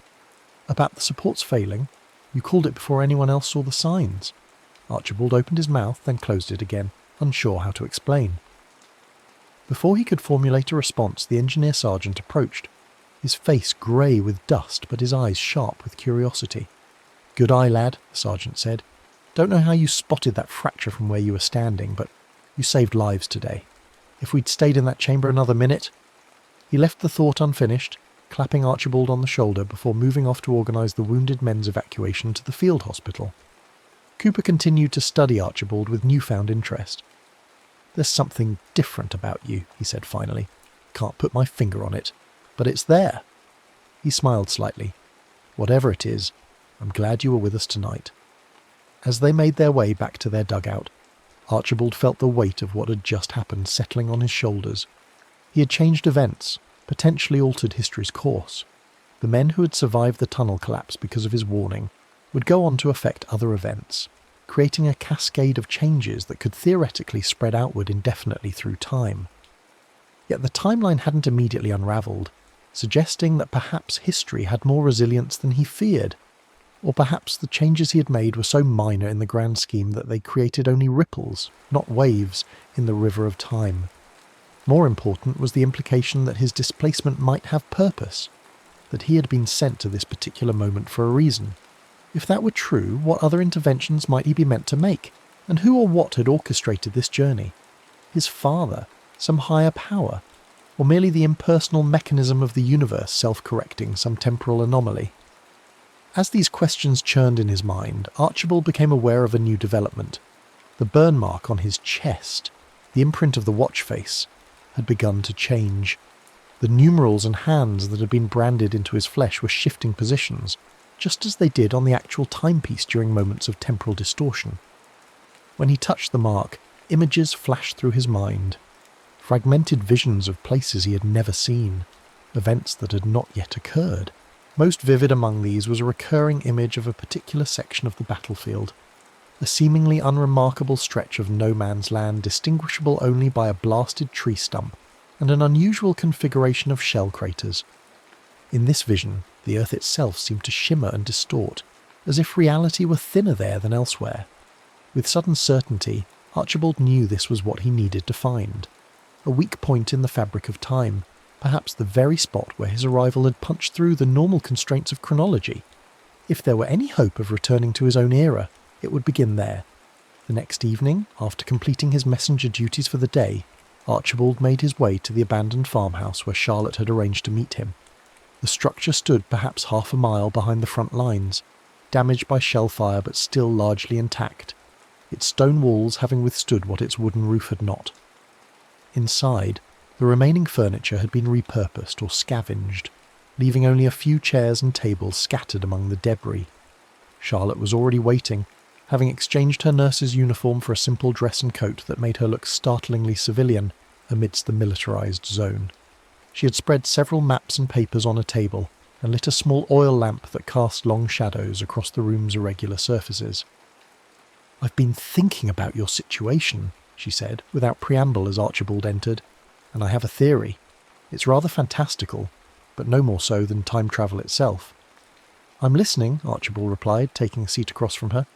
"What if the device your father created wasn't meant to send people through time randomly, but to specific moments when intervention was needed?"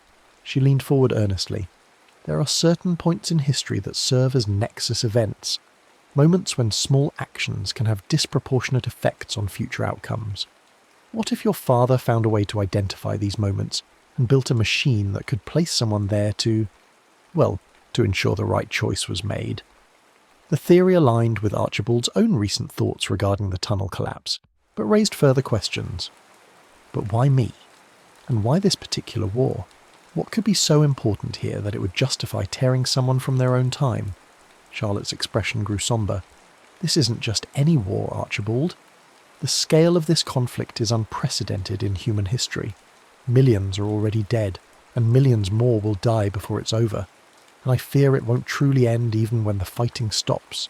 The hatred and resentment being sown now will bear bitter fruit for generations." She pushed one of her papers toward him, a series of calculations and diagrams he didn't fully understand. "I've been studying reports from all along the front, looking for patterns in what you described, moments when time seems to behave abnormally. There are accounts, mostly dismissed as hallucinations or battle fatigue, of soldiers experiencing strange phenomena, moments that repeat, premonitions of events seconds before they occur, glimpses of landscapes as they existed before the war." "Temporal fractures," Archibald murmured, remembering the crack-like patterns he had seen in the air during his own experiences. "Exactly, and they seem to cluster in specific areas." She pointed to several locations marked on her map, particularly here, near what the soldiers call the Blasted Heath, a section of no man's land that's been contested so many times the earth itself seems changed by it. Archibald felt a shiver of recognition. A stretch with a distinctive tree stump and an unusual pattern of shell craters. Charlotte looked up sharply. "Yes. How did you know?"